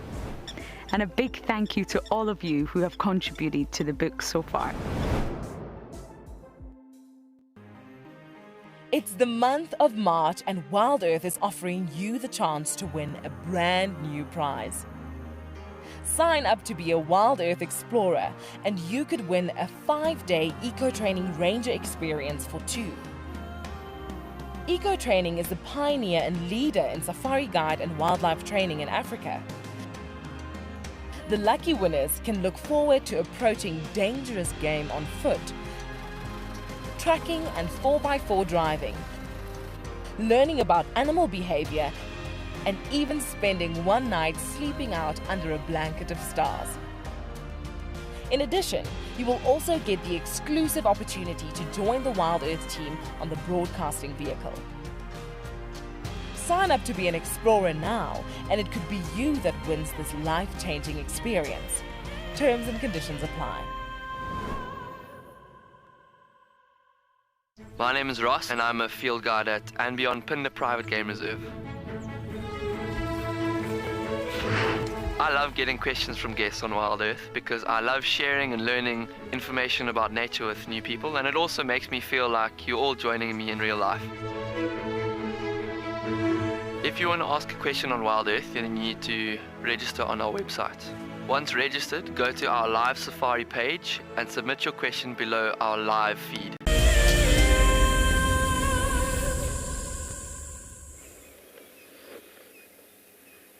Well, at least we could have topped off our sighting with some elephants. Even if our gorgeous Mareeps does not show up again. And you know what? Good for him if he doesn't, because you wouldn't want to be under the foot of an elephant. Definitely not. Elephants can be ruthless when it comes to seeing predators. Despite the gentle giants that they can appear to be. This one doesn't seem to have noticed that there's a leopard around at all. Oh, maybe it just did. That looks like it just did.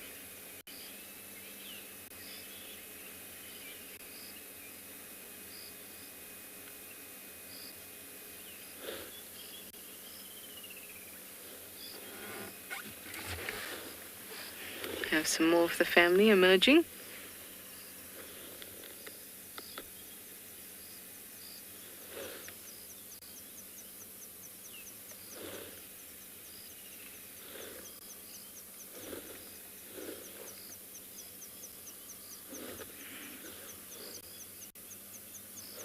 Really?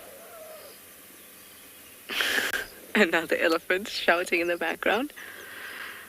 That sounded like the shout of a youngster being weaned, though, as opposed to a leopard being seen.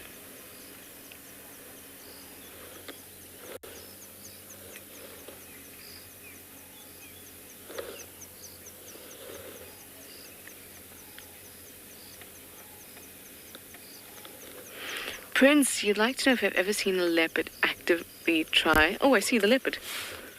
I see it through there. If I've ever seen a leopard actively try to take an elephant or harass an elephant, I haven't. When it comes to elephants, nobody really wants to mess with an elephant because this animal is more than one tank. It's a couple tanks, you know? And if that thing comes, even just falls on you, and doesn't even try to do anything to you, it just trips and falls on you, you're smashed, you know? So, oh, there's this elephant's come along. It's just past Mareeps. And it looks like a teacher that's just put its hands on its waist and just, bah, bah, bah, bah. It's just come through. So I've got to be a little bit more weary here. So I'm going to be facing forward. I'm not going to look at you. Just because sometimes they can displace or misplace that anger. So I'm not going to be looking at you. Because I may have to move in a big hurry. So the largest prey that a leopard has taken, as far as I know, as in on its own, has been an eland. And that, I can't even remember where that was. But it was a result of there being a lack of hyenas or scavengers around that allowed them to take an eland. Remember, that's the largest antelope in Africa, so a male eland can be about 700 kgs. How it managed to get it down, I don't know. Maybe it chased it, tripped it, whatever it is. But that's the largest prey it's taken. So I haven't heard of leopards taking elephants. Definitely they could scavenge on an elephant carcass, but not take one down itself. Well, at least not as far as I've heard. Looks like we're in the thick of the action, you know? Elephants around, leopard kind of trying very sneakily to get around bushes and get around elephants.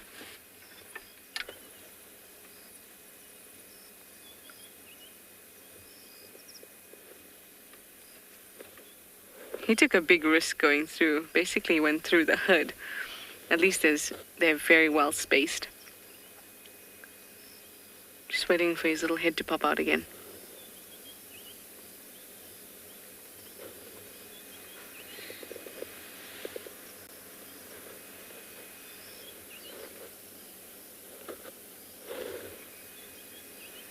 And now everything is gone, pretty much. Oh, but a woodland kingfisher has decided to come into the mix as well.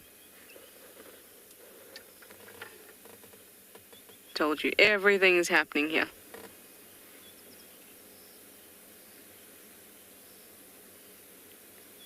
Oh yes, Kingfisher thinks so too.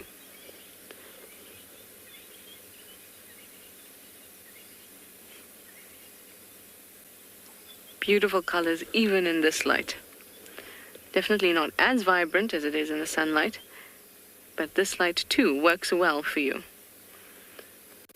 Gorgeous. Well, I'm going to try and move around just a little bit to see if we manage to get a view of the cub, but we're going to have to go into IR soon, so that's going to be a problem with all this bush. So let me send you over to Steve while we work it out.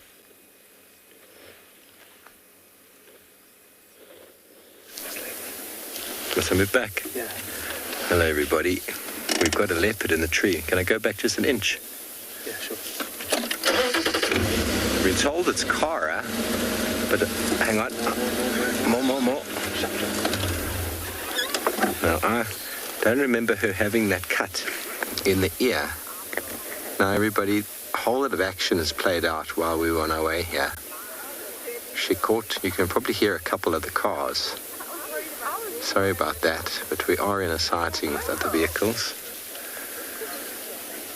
But this leopard caught a scrub hare, and the Talamatis were upon her in moments, and that's caused her to go up this very awkward-looking red bush willow, and it seems like she lost her scrub hare. But we left the wild dogs very close to this morning, so wild dogs ran past here a little while ago. Their noise is what brought the lions, and then the lions and leopard into action. But this leopard is looking good, so I can't see clearly. So if you back home can tell me who this is, I know we've got some viewers that are experts at identifying. I think it might be her, but I don't recognize that cut in the ear.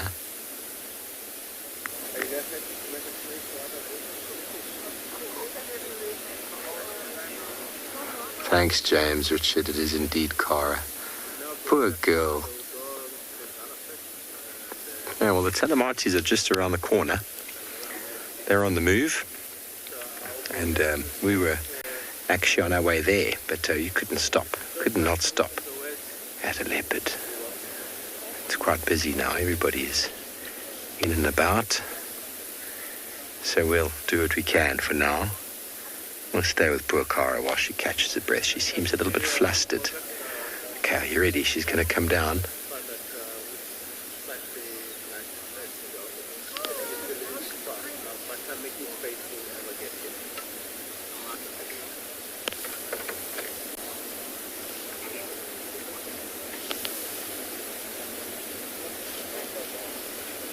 It's a little bit awkward. Sometimes they've found themselves. Sorry about all the noises, everybody. But, she's going to be coming down in a moment. It's often much easier to go up and then very tricky to go back down.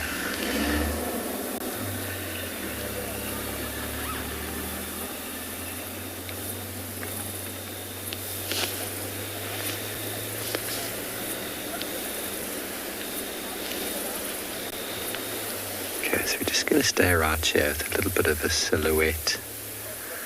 Everybody, don't feel sorry for her. It's part and parcel of what they need to do to survive out here. It's definitely not her first encounter with a lion or pride of lions, but it's definitely teaches her life lessons, and the alertness that these cats have and their ability to climb the most awkward of trees is what keeps them alive.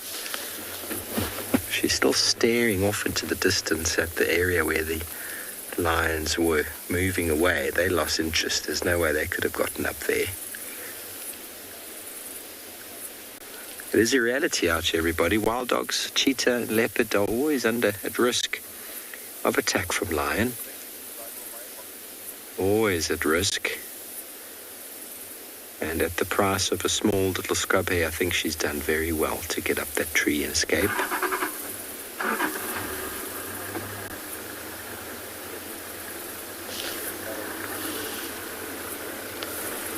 Very well.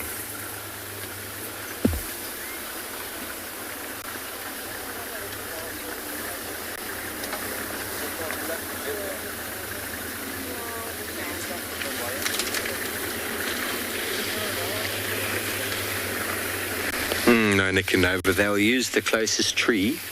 When it comes to survival in the moment, escaping a lion, they'll go up the first possible thing that they can get to. But when they make a kill, it's generally the most suitable tree that's the closest. Obviously, if there's a couple of trees, they have a choice, but dragging an animal carcass far away is very difficult to do. So we've seen some very awkward hoists, and sometimes they won't even hoist. Sometimes they'll just eat on the ground, and that comes with its risks. But every now and again, and it's one of those things, you find a leopard in a tree once. Every time you look in that tree again, you're always hoping to find a leopard. And Hlangula was found in a magnificent jackalberry this morning.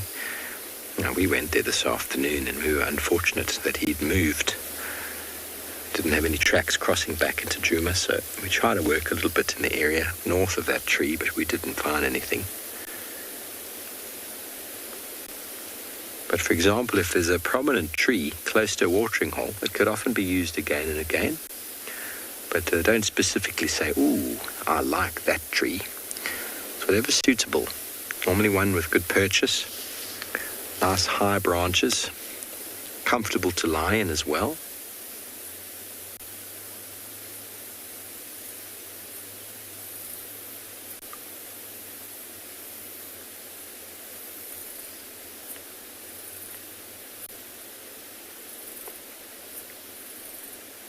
But you can tell by the type of tree that she's in that she took a scramble. I once found a pride of lions sleeping around a tree and on some rocks, and I was like, oh, this is really cool. And I think we were with him for about 20 minutes before I noticed a leopard up in the top of a knobthorn that the lions were lying underneath, and it just lay there, or slept in the top of a very uncomfortable tree for a very long time. She wants to come down. And eventually the lions moved off and the leopard made a sneaky escape. So she's almost certain now.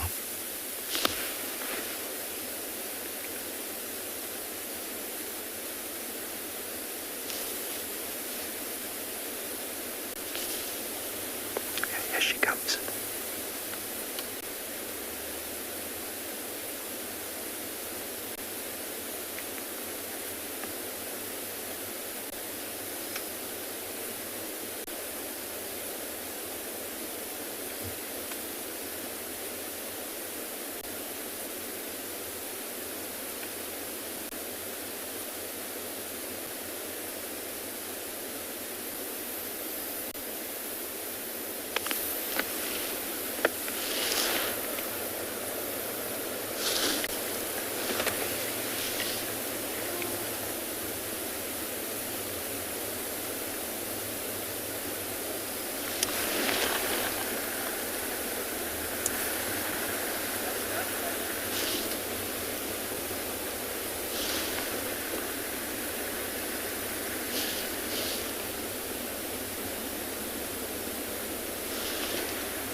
She's just making sure, everybody.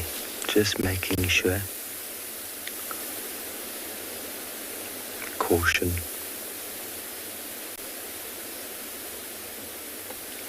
She's almost certain all the lions have moved off, but you never know. She's also trying to figure out the best way down. Going up wasn't a decision, it just happened. She's going to be quite relieved when she's down, and she's going to move off in the opposite direction as quickly as she can.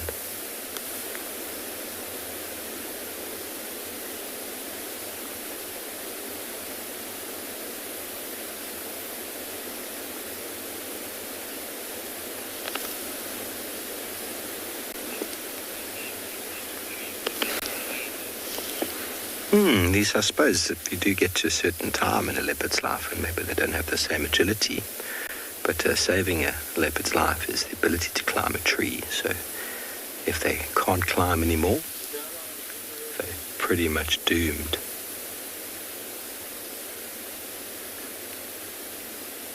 The earlier a leopard can learn to climb, the sooner its chances of doing well.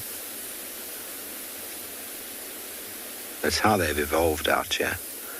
Lions, although they can climb trees, haven't really needed the necessity to do so from a safety point of view, although when they get hoarded by hyenas, individual lions can climb trees to get away.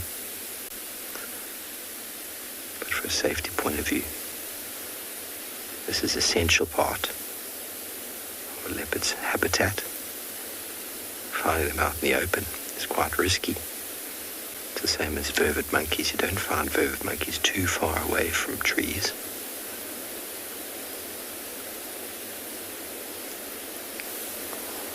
Okay, well, we're going to wait for Cara to come down, and while we do so, we're going to send you back over to Anbion and Gala.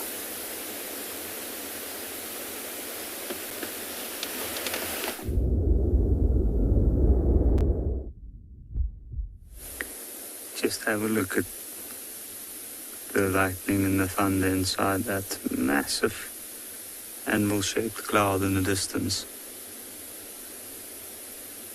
It's amazing how this area is so vast. One part far away affected by a huge storm coming from the mountainside, and then over here we're bone dry and it's still humid, so we do feel the effects.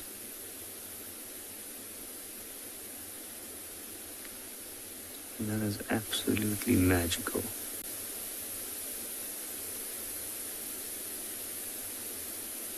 Just imagine all the energy contained in that cloud. But I think to give you a better idea of what's happening here, we're going to switch over and use the infrared light. Because there's another aspect to this. That massive storm in the background.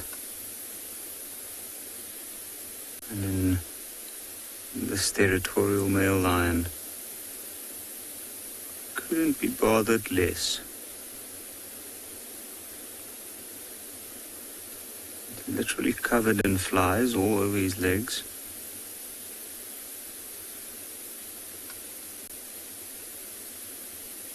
The moving tail, I would say, is probably a very poor attempt at trying to chase some of those flies off, but I think at this point he's not too bothered.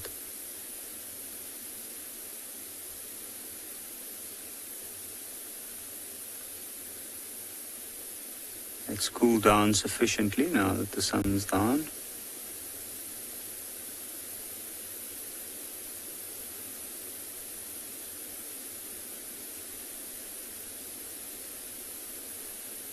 It looks like he's still full from the last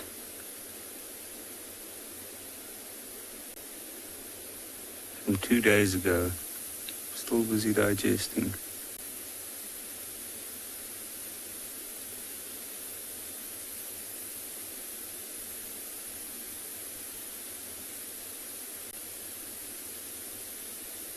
And how amazing is that lightning in the background? The conditions that these animals live in is astounding, actually. huge storms like that. I guess when there's a small baby animal, it must be quite a traumatic experience to experience something like that. Then when you reach the age as this male lion, it's just part of what's happening.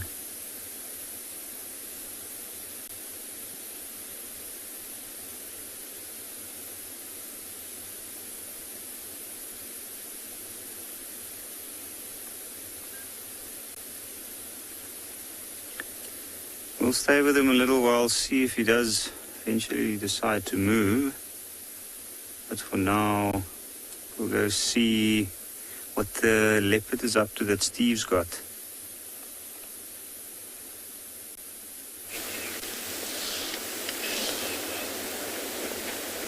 Well, everybody, she's dismounted. And as anticipated, she's moved straight off into the thickets.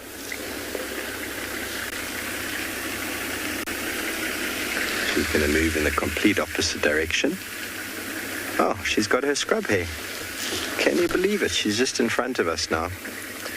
You might notice some lights. She's quite happy.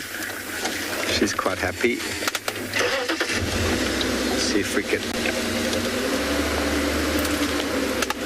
No. We're not going to go that way. Just poked her nose in off of the fire break here, and she's gone into some very thick stuff. So she's got her meal. She's had a very traumatic afternoon, so we're actually going to leave her be to do her thing. How is it that she got chased by lions up the tree and they never knew she had a scrub hair? They were so interested in her that they didn't even notice there was a kill on the floor. So there we go. All of that. And she is now one happy leopard. So we'll leave her. She's moving off into the thickets there. As I said, she's had a traumatic ordeal. Blessings to you, Cara. You have had another night, another day against the lions. And, well, we hope to catch up with you again tomorrow with a semi-full belly.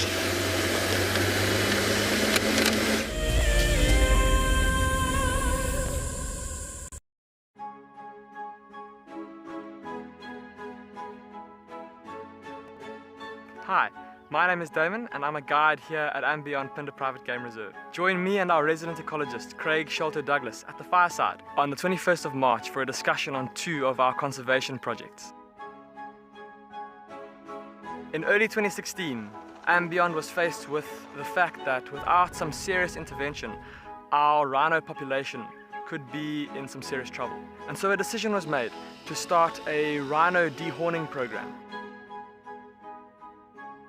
Sadly, the fastest mammal on land, the cheetah, is also racing towards extinction. The Djuma conservation team has been working on a project that aims to increase the genetic integrity of cheetah in protected areas around the country.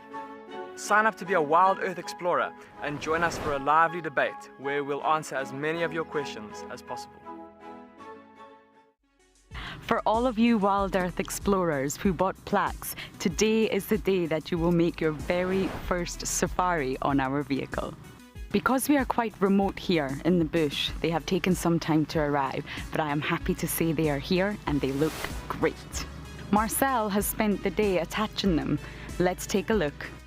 Before we mount these nameplates, we just give a light dusting of green paint. This is to better match them to the color of the vehicles and also to decrease the reflectivity of the metal and thereby staying sensitive towards the animals. Bumbo crew, hopefully Dan Black, Liesel Apgar and Alicia George. Well, it's time for me to get ready to take you all on a safari. Let's go.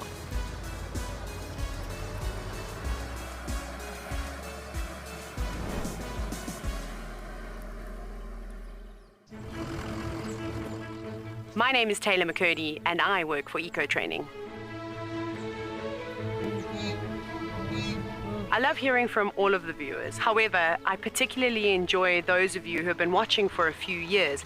Your questions are just so advanced and they really get me thinking. If you'd like to ask a question on WildEarth, you need to register on our website. Once you've done that, head to the live safari page and submit your questions below the live feed.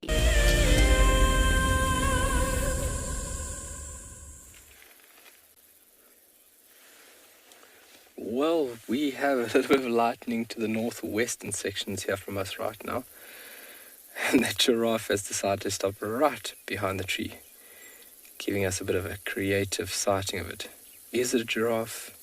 Is it an eland? Let me try and roll backwards or forwards, PK. Oh, here it comes. See, it heard. It's listening to me.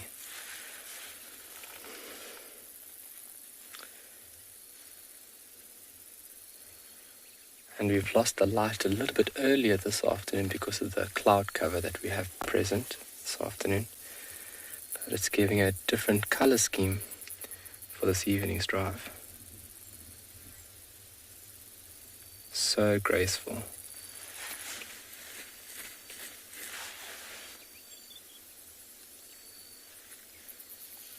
Lovely. Well, on the disappearance of that individual, BK can show us this beautiful scene in front of us. And we've been speaking about clouds and how clouds make a sunset just so much more. And we have this beautiful color scheme in front of us over here.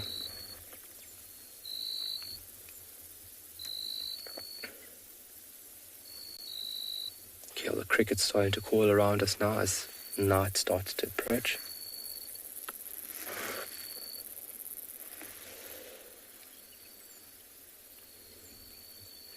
And we are busy slowly looking in an area where Dylan has seen African wild cats. So hopefully we can catch a little glimpse if we're lucky enough. But on that note, let's send you over to Yapi and see what he's got for you.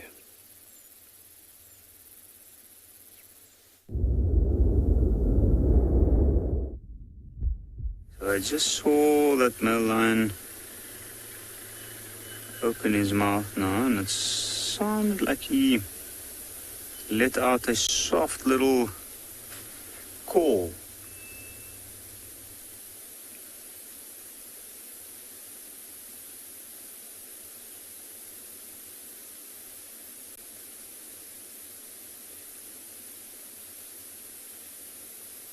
Now, in the state that it is, his belly's still very, very full. And I've seen with this male before is when his belly's just full, he doesn't want to get up, especially not after a humid day like today. Male lions on their own in a clearing like this, there's a chance they might call. He knows where the rest of the pride is. He knows they're not too far.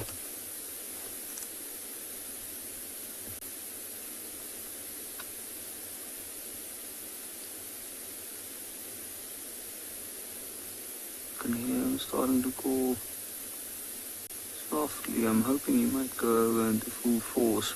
He'll probably be lazy enough to do it while he's laying down.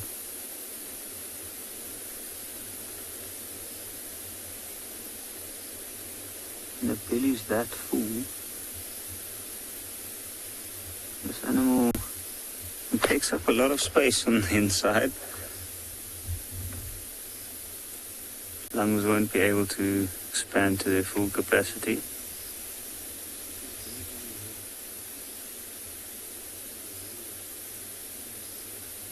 Maybe that's what's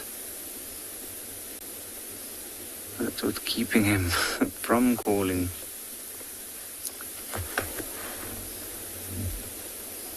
Either that or just being a male lion.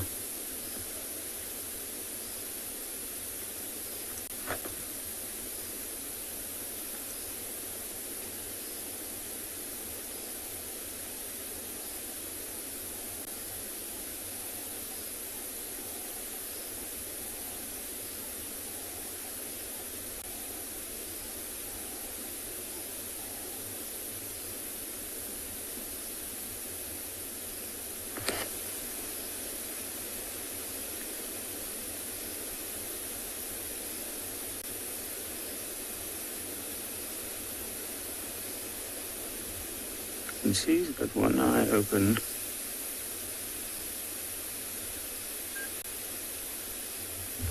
So he's looking around a little bit.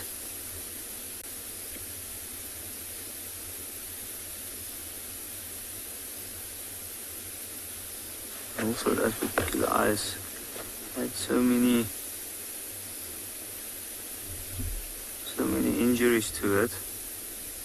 And maybe from where I'm sitting, it just looks open, but it's actually not.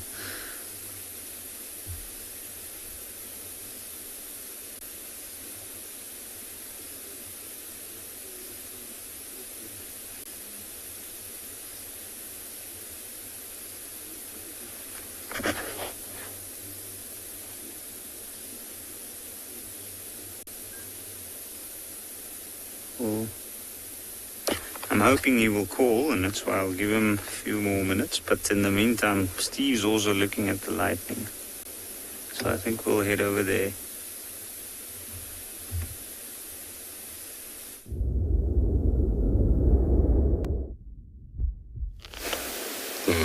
Welcome back. I hope your lion calls, Yapi. We've just been witnessing the most incredible storm in the distance. It's a small one, very localized. The moon, the tower of clouds, and a really massive build-up. Have you got that? That one on the bottom right is just thunder and lightning. Oh, it's incredible. Somewhere far away, it is really going crazy. Oh, I hope you're getting all of that because it looks fantastic. Can't hear anything, it's too far away. Kind of like the storm that Kara was experiencing, I suppose, with lions chasing her up the tree. She was feeling those emotions inside, shame, poor thing. I'm very happy she managed to find her scrub here and take it off. And she's going to go find, talking earlier about do they have a particular tree. She's going to go find a nice big one. Thankfully, the scrub here is quite small and light. I'm just going to allow you just to appreciate that for a moment.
That lightning is insane. It is so beautiful.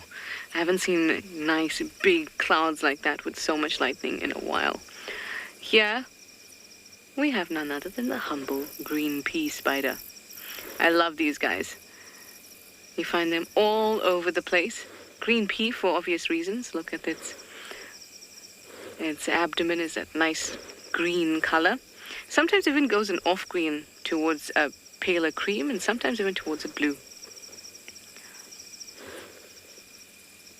Just watching it going about its work because unfortunately it built its web across the road and I drove into it and stopped with it above my head and then it fell bloop, into the car, but still of course with a strand of silk attached to the main web, and then it climbed up, so we thought, let's show it to you since we're so close anyway. So now it's going to do a bit of repairs on the portion of the net that has been taken down by me.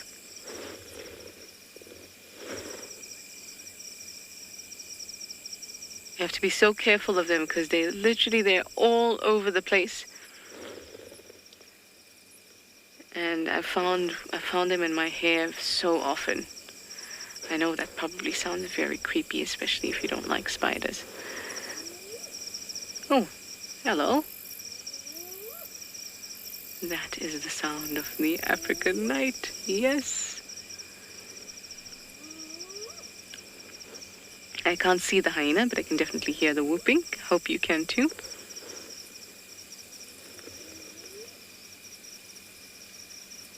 Did you ever think you'd be listening to hyenas whooping while watching a spider enjoying its dinner?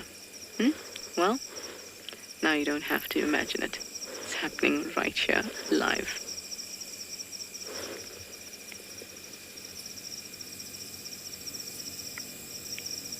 So the spider's basically consumed the bottom half of its web, but it's left the top half intact.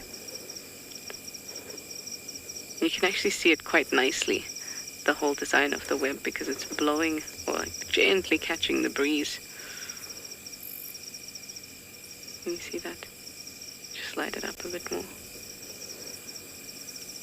Isn't that gorgeous? There's lots of little things stuck in the web, and once the spider has decided that it's done for the night,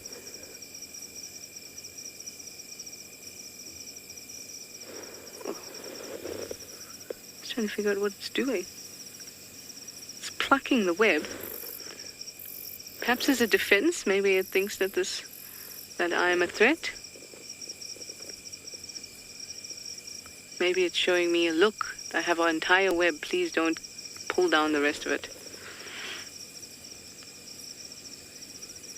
But the way it's neatened the web is, what I was telling you about, because there's all these small things that are stuck in it, once the spider decides that it's caught enough, it'll start pulling in the web and actually start consuming the web. And all the little bits that are left behind that are not big, obvious prey.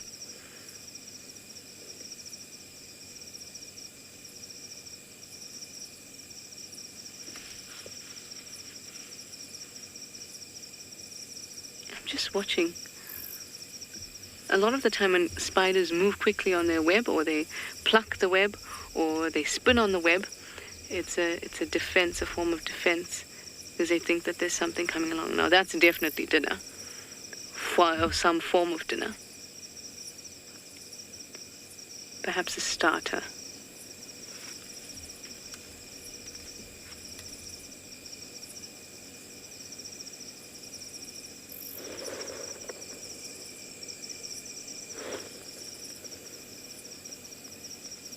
Fresh one.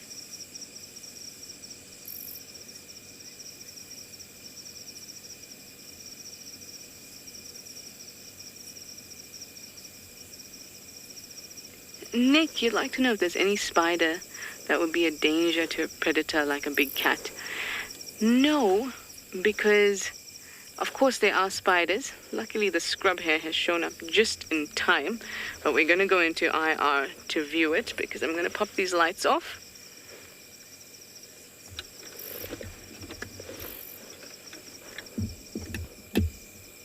Oh, and now you're too close, scrub hare. There we go. Sorry, Nick. No, because spiders that do cause or are of medical importance, like widow or brown widow or brown button spider, six-eyed spiders, that kind of thing, all those spiders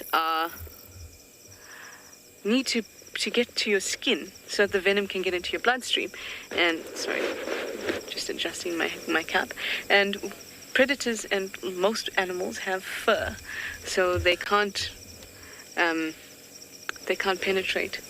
So unless, the same ones that have medical importance to us, so widows, button spiders, violet spider, six-eyed spider, all those spiders if it manages to get right down past the guard hairs, the horn hairs, and the down hairs, past all of that and manage to get to the skin, it will cause the same kind of reaction that our skin would have, or similar, actually, not the same.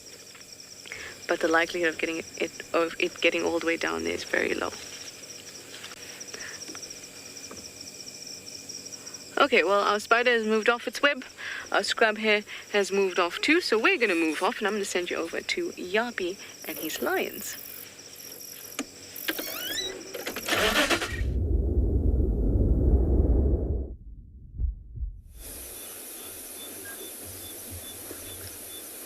So there's been a little bit of movement.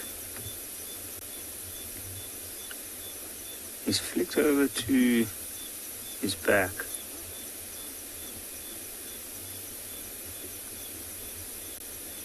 And I think instead of actually starting to wake up, he might have actually fallen into a deeper sleep. I think that is most definitely a more comfortable position.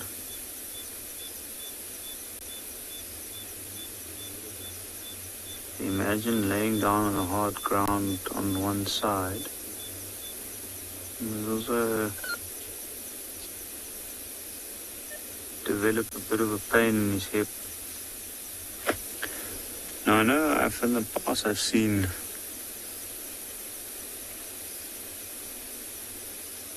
male lions, especially when they're older, they develop these abscesses or bald patches and like growths on their hips. I always thought that it might be attributed to some other specific thing, but I wonder if it's also just like general wear and tear. I'm sure it is also to do with injuries and a tough life. Even this one, at one point I thought he started to develop one, but it looks like it's healed up pretty well.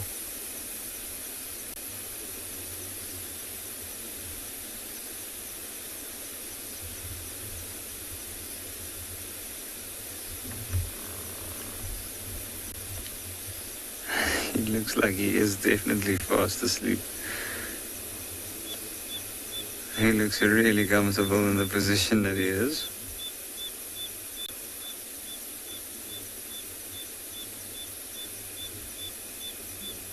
And why would he want to move? He doesn't have to.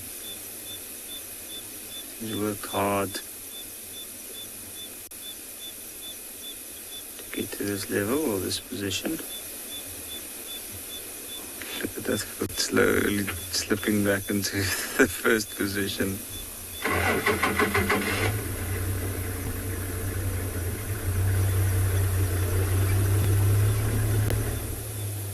There's a bit of a stretch. You can see him like stretching his feet in. Try and extend his claws.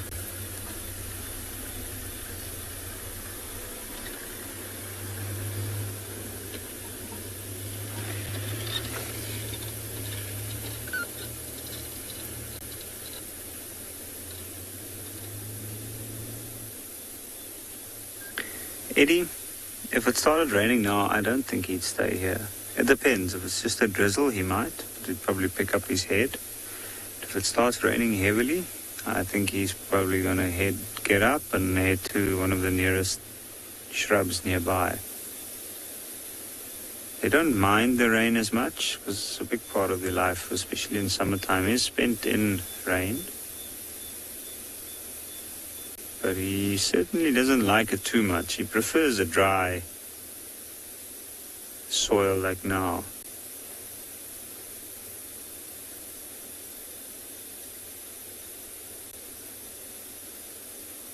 They are, after all, cats.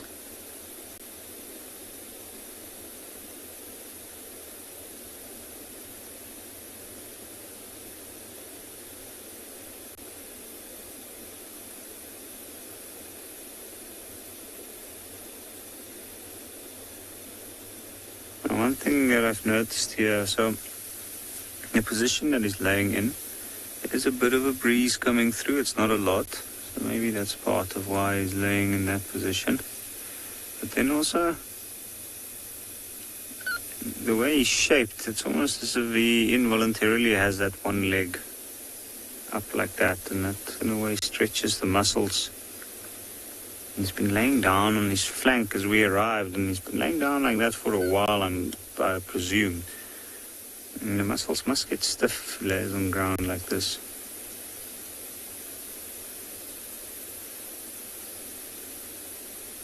I've noticed sometimes on hot days you'll find where they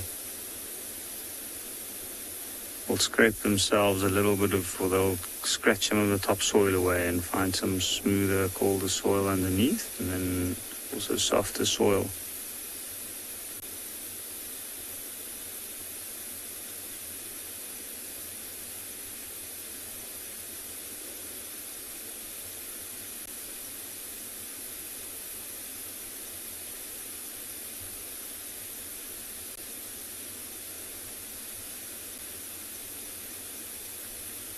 There's a heavy sigh there. Probably taking in a deep breath. His breathing's been quite shallow the whole time. I think he needs a bit of air. And also from his side, there's a lot of dust particles. His muzzle is right up in that grass. Grasses are starting to dry out.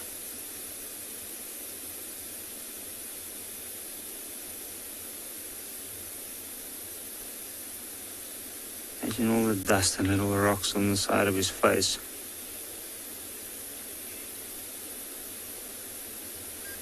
Eduardo, he certainly doesn't have a care in the world.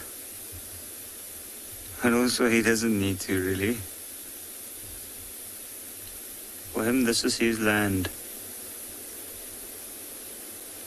He's, like, as far as we understand it, quite central within his territory.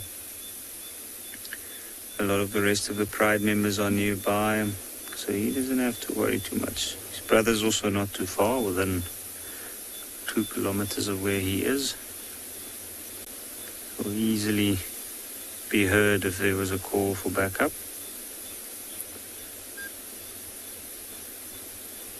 But while this lion couldn't do any less, we'll head over to Steve to see what he can find on his bumble.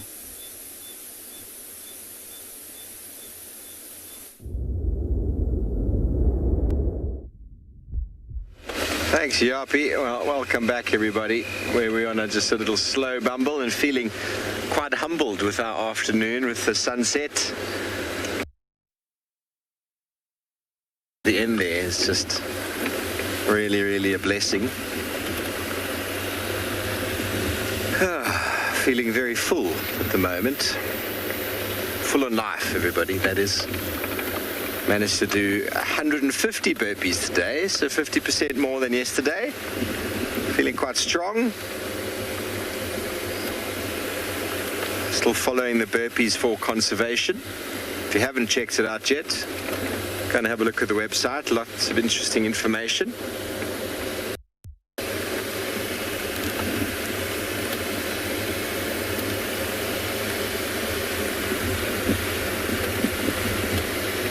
I think 100 and something countries have joined, which is very good. People from all over the world uniting for a common good. But now we are back on Djuma, taking a slow little bumble back towards the central parts. So the tracks of the leopard that we were following last night, it's probably, or yesterday morning and then last night, it's most likely Cara. Where she was found this afternoon, the direction she came from. She's in that sort of state of limbo. She hasn't really established where she needs to be. She's sort of trying to hang out in her mom's territory.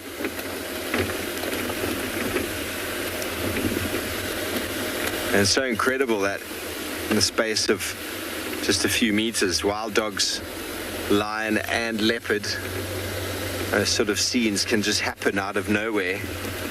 I'm feeling very blessed that the young lady got down the tree, and I know you probably didn't get to see it, but she picked up her scrub hare and carried it off proudly into the night, which makes me feel really good.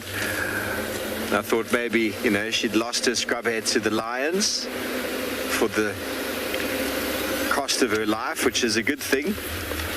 Leopards, wild dogs will always give up their kill. They might come back if the threat is not as dangerous as they initially thought, but due to the fact that lions are prevalent in these parts, anything that sort of comes out the bush at a leopard or a wild dog, they normally jump away from, because they can't afford to be attacked by a big animal. Now, I've seen it many times with male leopards moving off of a kill when a hyena approaches. And when they realize it's just a hyena, the leopard often comes back and reclaims. Male leopard, that is. You don't often see female leopards managing.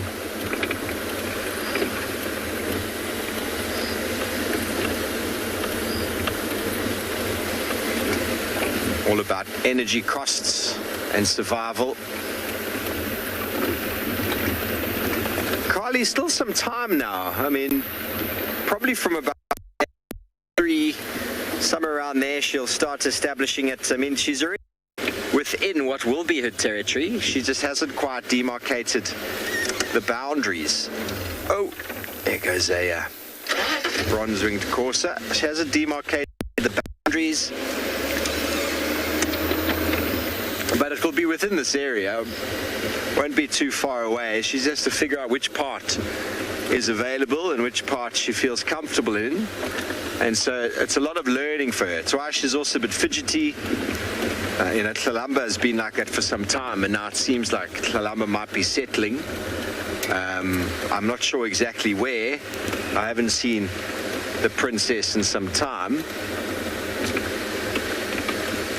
But essentially, females establish the territory when it's time for cubs, because they need to establish the resource and the area for that resource.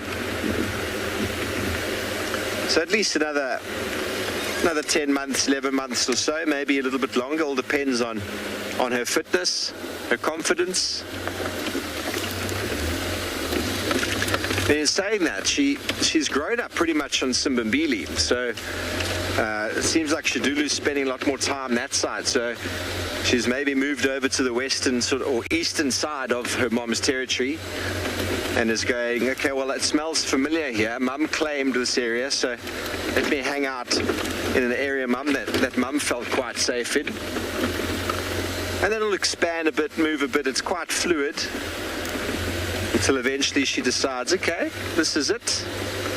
This is where I want to be. Obviously, pressures of other female leopards will influence that as well. As we just sidle up here to a herd of impala. I don't know if you can see them over the top there. Paul. It's the herd right over here. In the darkness.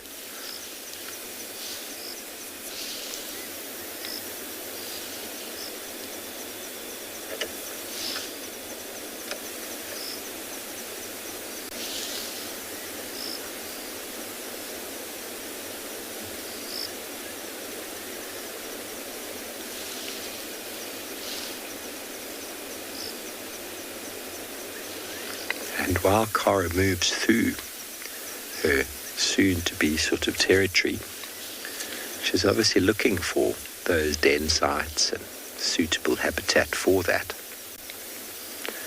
It's not uncommon for a female leopard to den in the same area she was born in.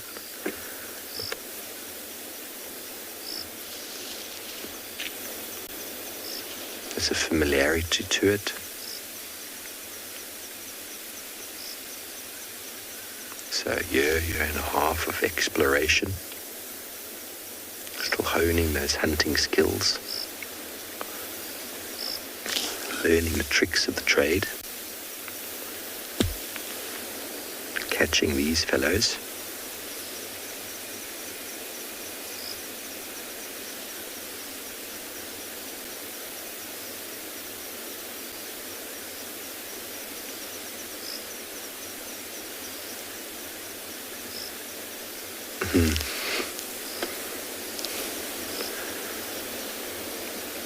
So I reckon these impala have been watching the storm in the distance and have also been feeling quite fulfilled.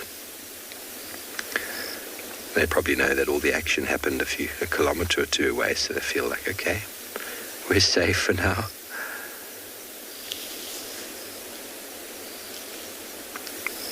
A small crescent moon, so there's a bit of light. You can sort of see, but they're still out in the open. It's about hearing as well as seeing. When it's a calm, windy evening, no wind, then they're generally far more relaxed. Okay, well, it sounds like Yapi is caught up to the thunder and lightning as well. Let's go and have a look.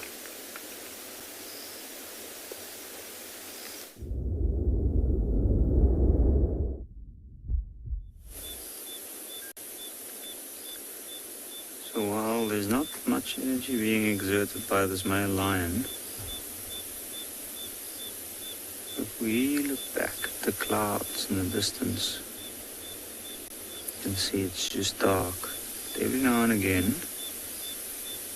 some thunder and lightning lights up the sky.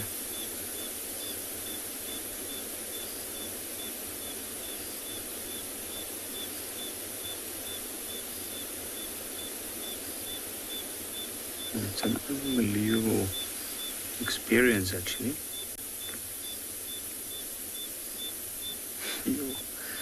Like that.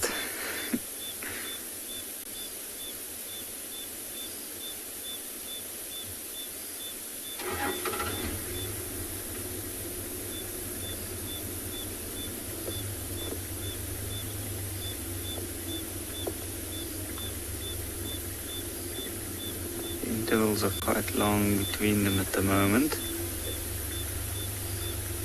And actually the clouds completely spread out all over the horizon, where early on it was clear.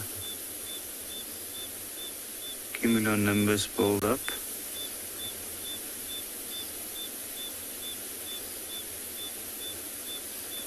It's amazing though, this massive storm, and you think it might come to Ngala side, but it actually moves past us on the northwestern side. Most of the storms we've had recently either passed down on the east or northwestern side. Just look at that.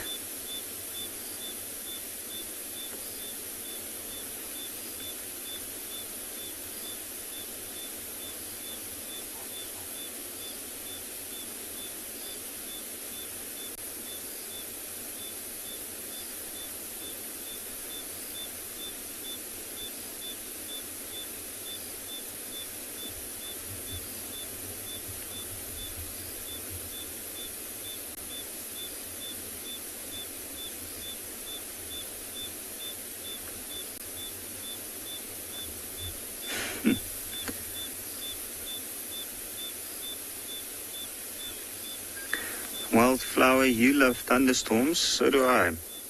I think they are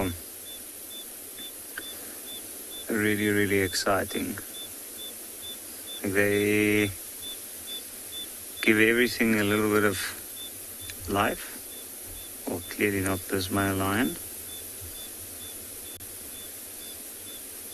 With the heavy build-up on humid days, I've noticed often the cats especially, or all the animals really, but they get quite active. And then of course the rain itself and the life-giving force to this area. Looking at how green it is now, how much abundance of food there is, it's hard to imagine the reality of when this area was in the drought and at the height of it especially. In fact, in those times, animals like this lion, they were the ones that flourished.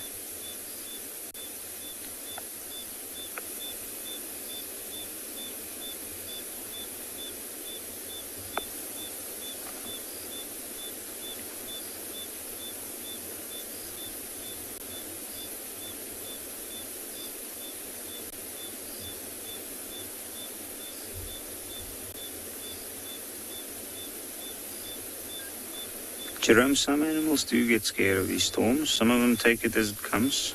But I've seen with very, very loud thunder and lightning, it's overwhelming. The animals usually run for cover. They go into areas where they can hide away from it. Some animals do get affected by it more than others, so younger animals for sure. Antelopes,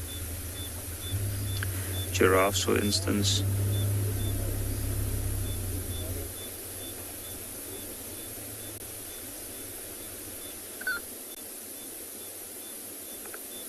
It's another little stretch.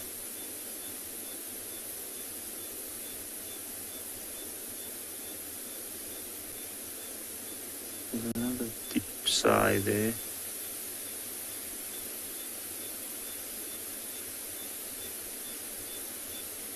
Now I can see near his nostril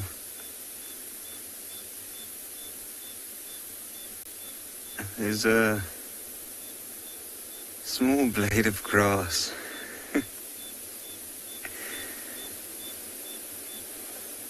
And if you have a look, you'll notice that it's moving as this lion's breathing in and out.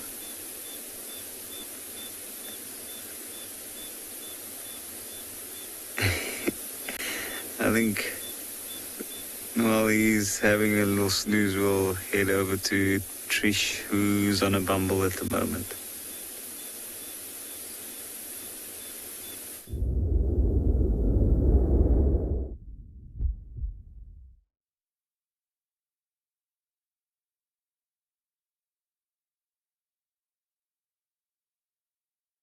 To laugh at. I made a song for my chameleons so that I could find them. That's what I'm doing at the moment. It's called Chameleon Queen. Billy Ocean remix. Chameleon Queen, you can change but you like green, and your eyes don't move as one. Come out, show everyone. Even Johan is dancing at the back. No chameleon has come out, despite my efforts of singing my song.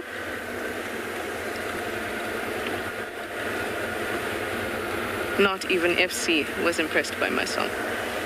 A lot of time and effort went through there while looking for chameleons and realizing that I need one every evening and I haven't found one.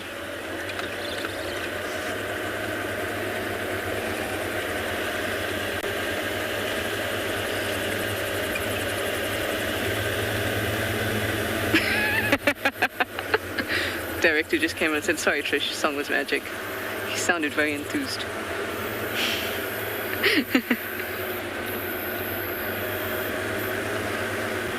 But alas, it hasn't brought to me what I needed, which was the chameleon to hear the song and go, "Oh, I know that song, but the words are for me."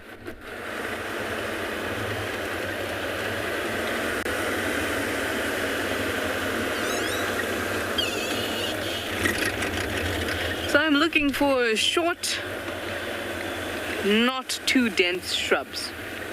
That would be ideal. But what I often find is that you've got to do the road twice, once this way and once the other way, in order to see both sides of the bush for the light to reflect perfectly in order to find it.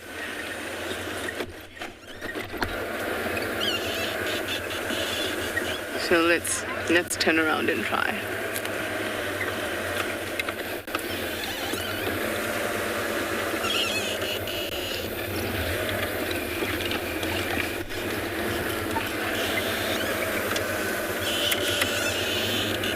I'm going to help myself by putting both sides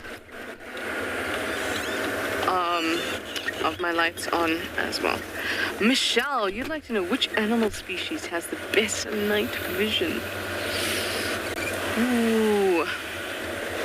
See, when people ask, I mean, not assuming that you're asking this question in this manner, but when people ask this question and they say which animal, I think they generally mean which mammal.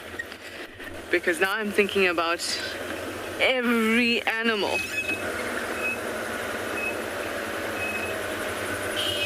From the mammals, I would say one of the cats. It's just that they can see at really low lux of, the amount of light, and they can increase their pupil size or dilate their pupils over 100-fold. That allows more light into their eye. Actually, I know the answer to this. The animal with the best night vision, and it's going to not be the answer you want, is a cockroach. A cockroach sees at ridiculously low levels of light. So, about 1 lux of light is approximately like a moonlit night. So if you can imagine how you can see in a moonlit night. So a cat needs about half that amount of light to see pretty clearly. So about half a lux. And a cockroach needs something like a couple photons per second in order to see. So there you go, Michelle. Bet not the answer you expected. I just had to, my brain is full of stuff. I had to sort through it. If there is something that can see better than a cockroach, which I'm sure there is somewhere out there, but as far as I know, for me, the thing that sees the best in night. I can't speak today. In the darkness, there we go.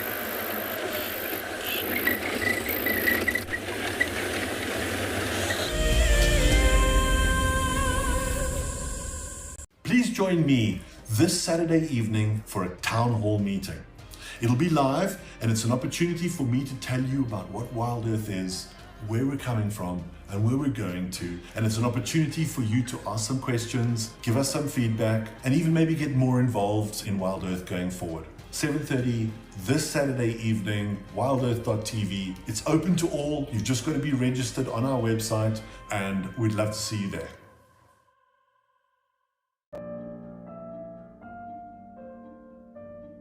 With a slew of potential dangers lurking, it's essential to be aware of your surroundings whilst walking in the wilderness. 20 yards away from one of the most endangered species. This is a big bull.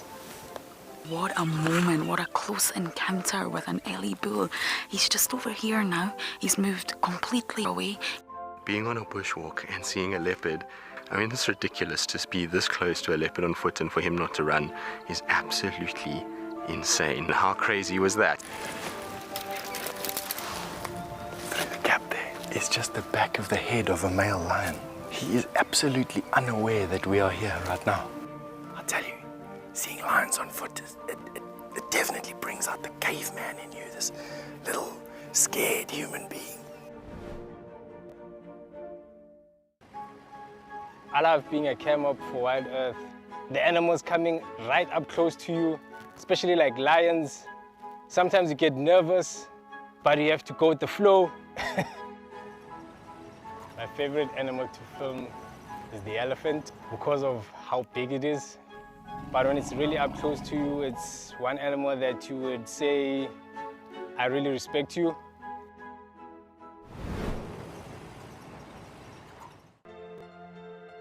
The croc is still holding another one there. It's holding from the hindquarters. I would really want the wildebeest cross. Is it trying? The croc is holding the tail. It's holding tight. Oh no. Goodness me. Lucky, lucky wildebeest. You have another day to live. Expect the unexpected here on WildEarth Daily.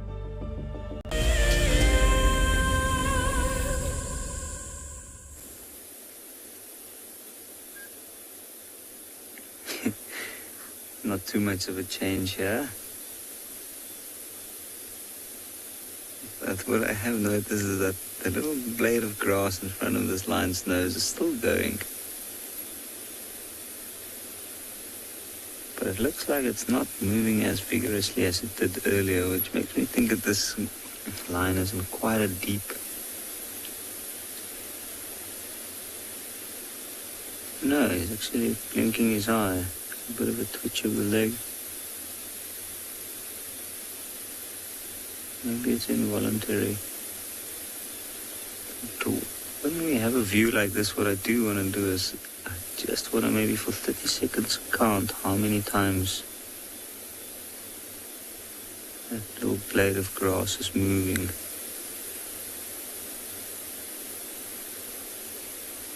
Get an idea of her breathing rate.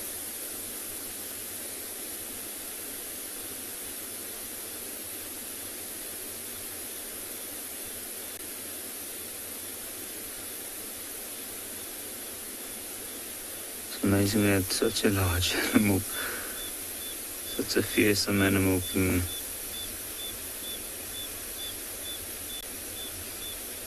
be so relaxed and without any care.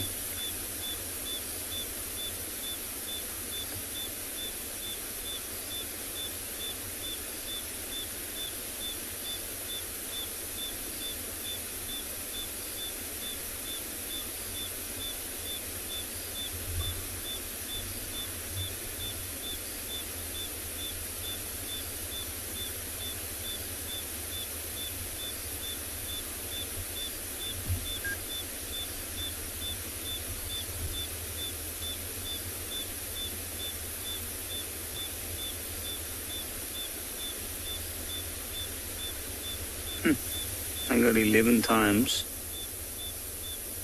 in 30 seconds and like 22 times in a minute.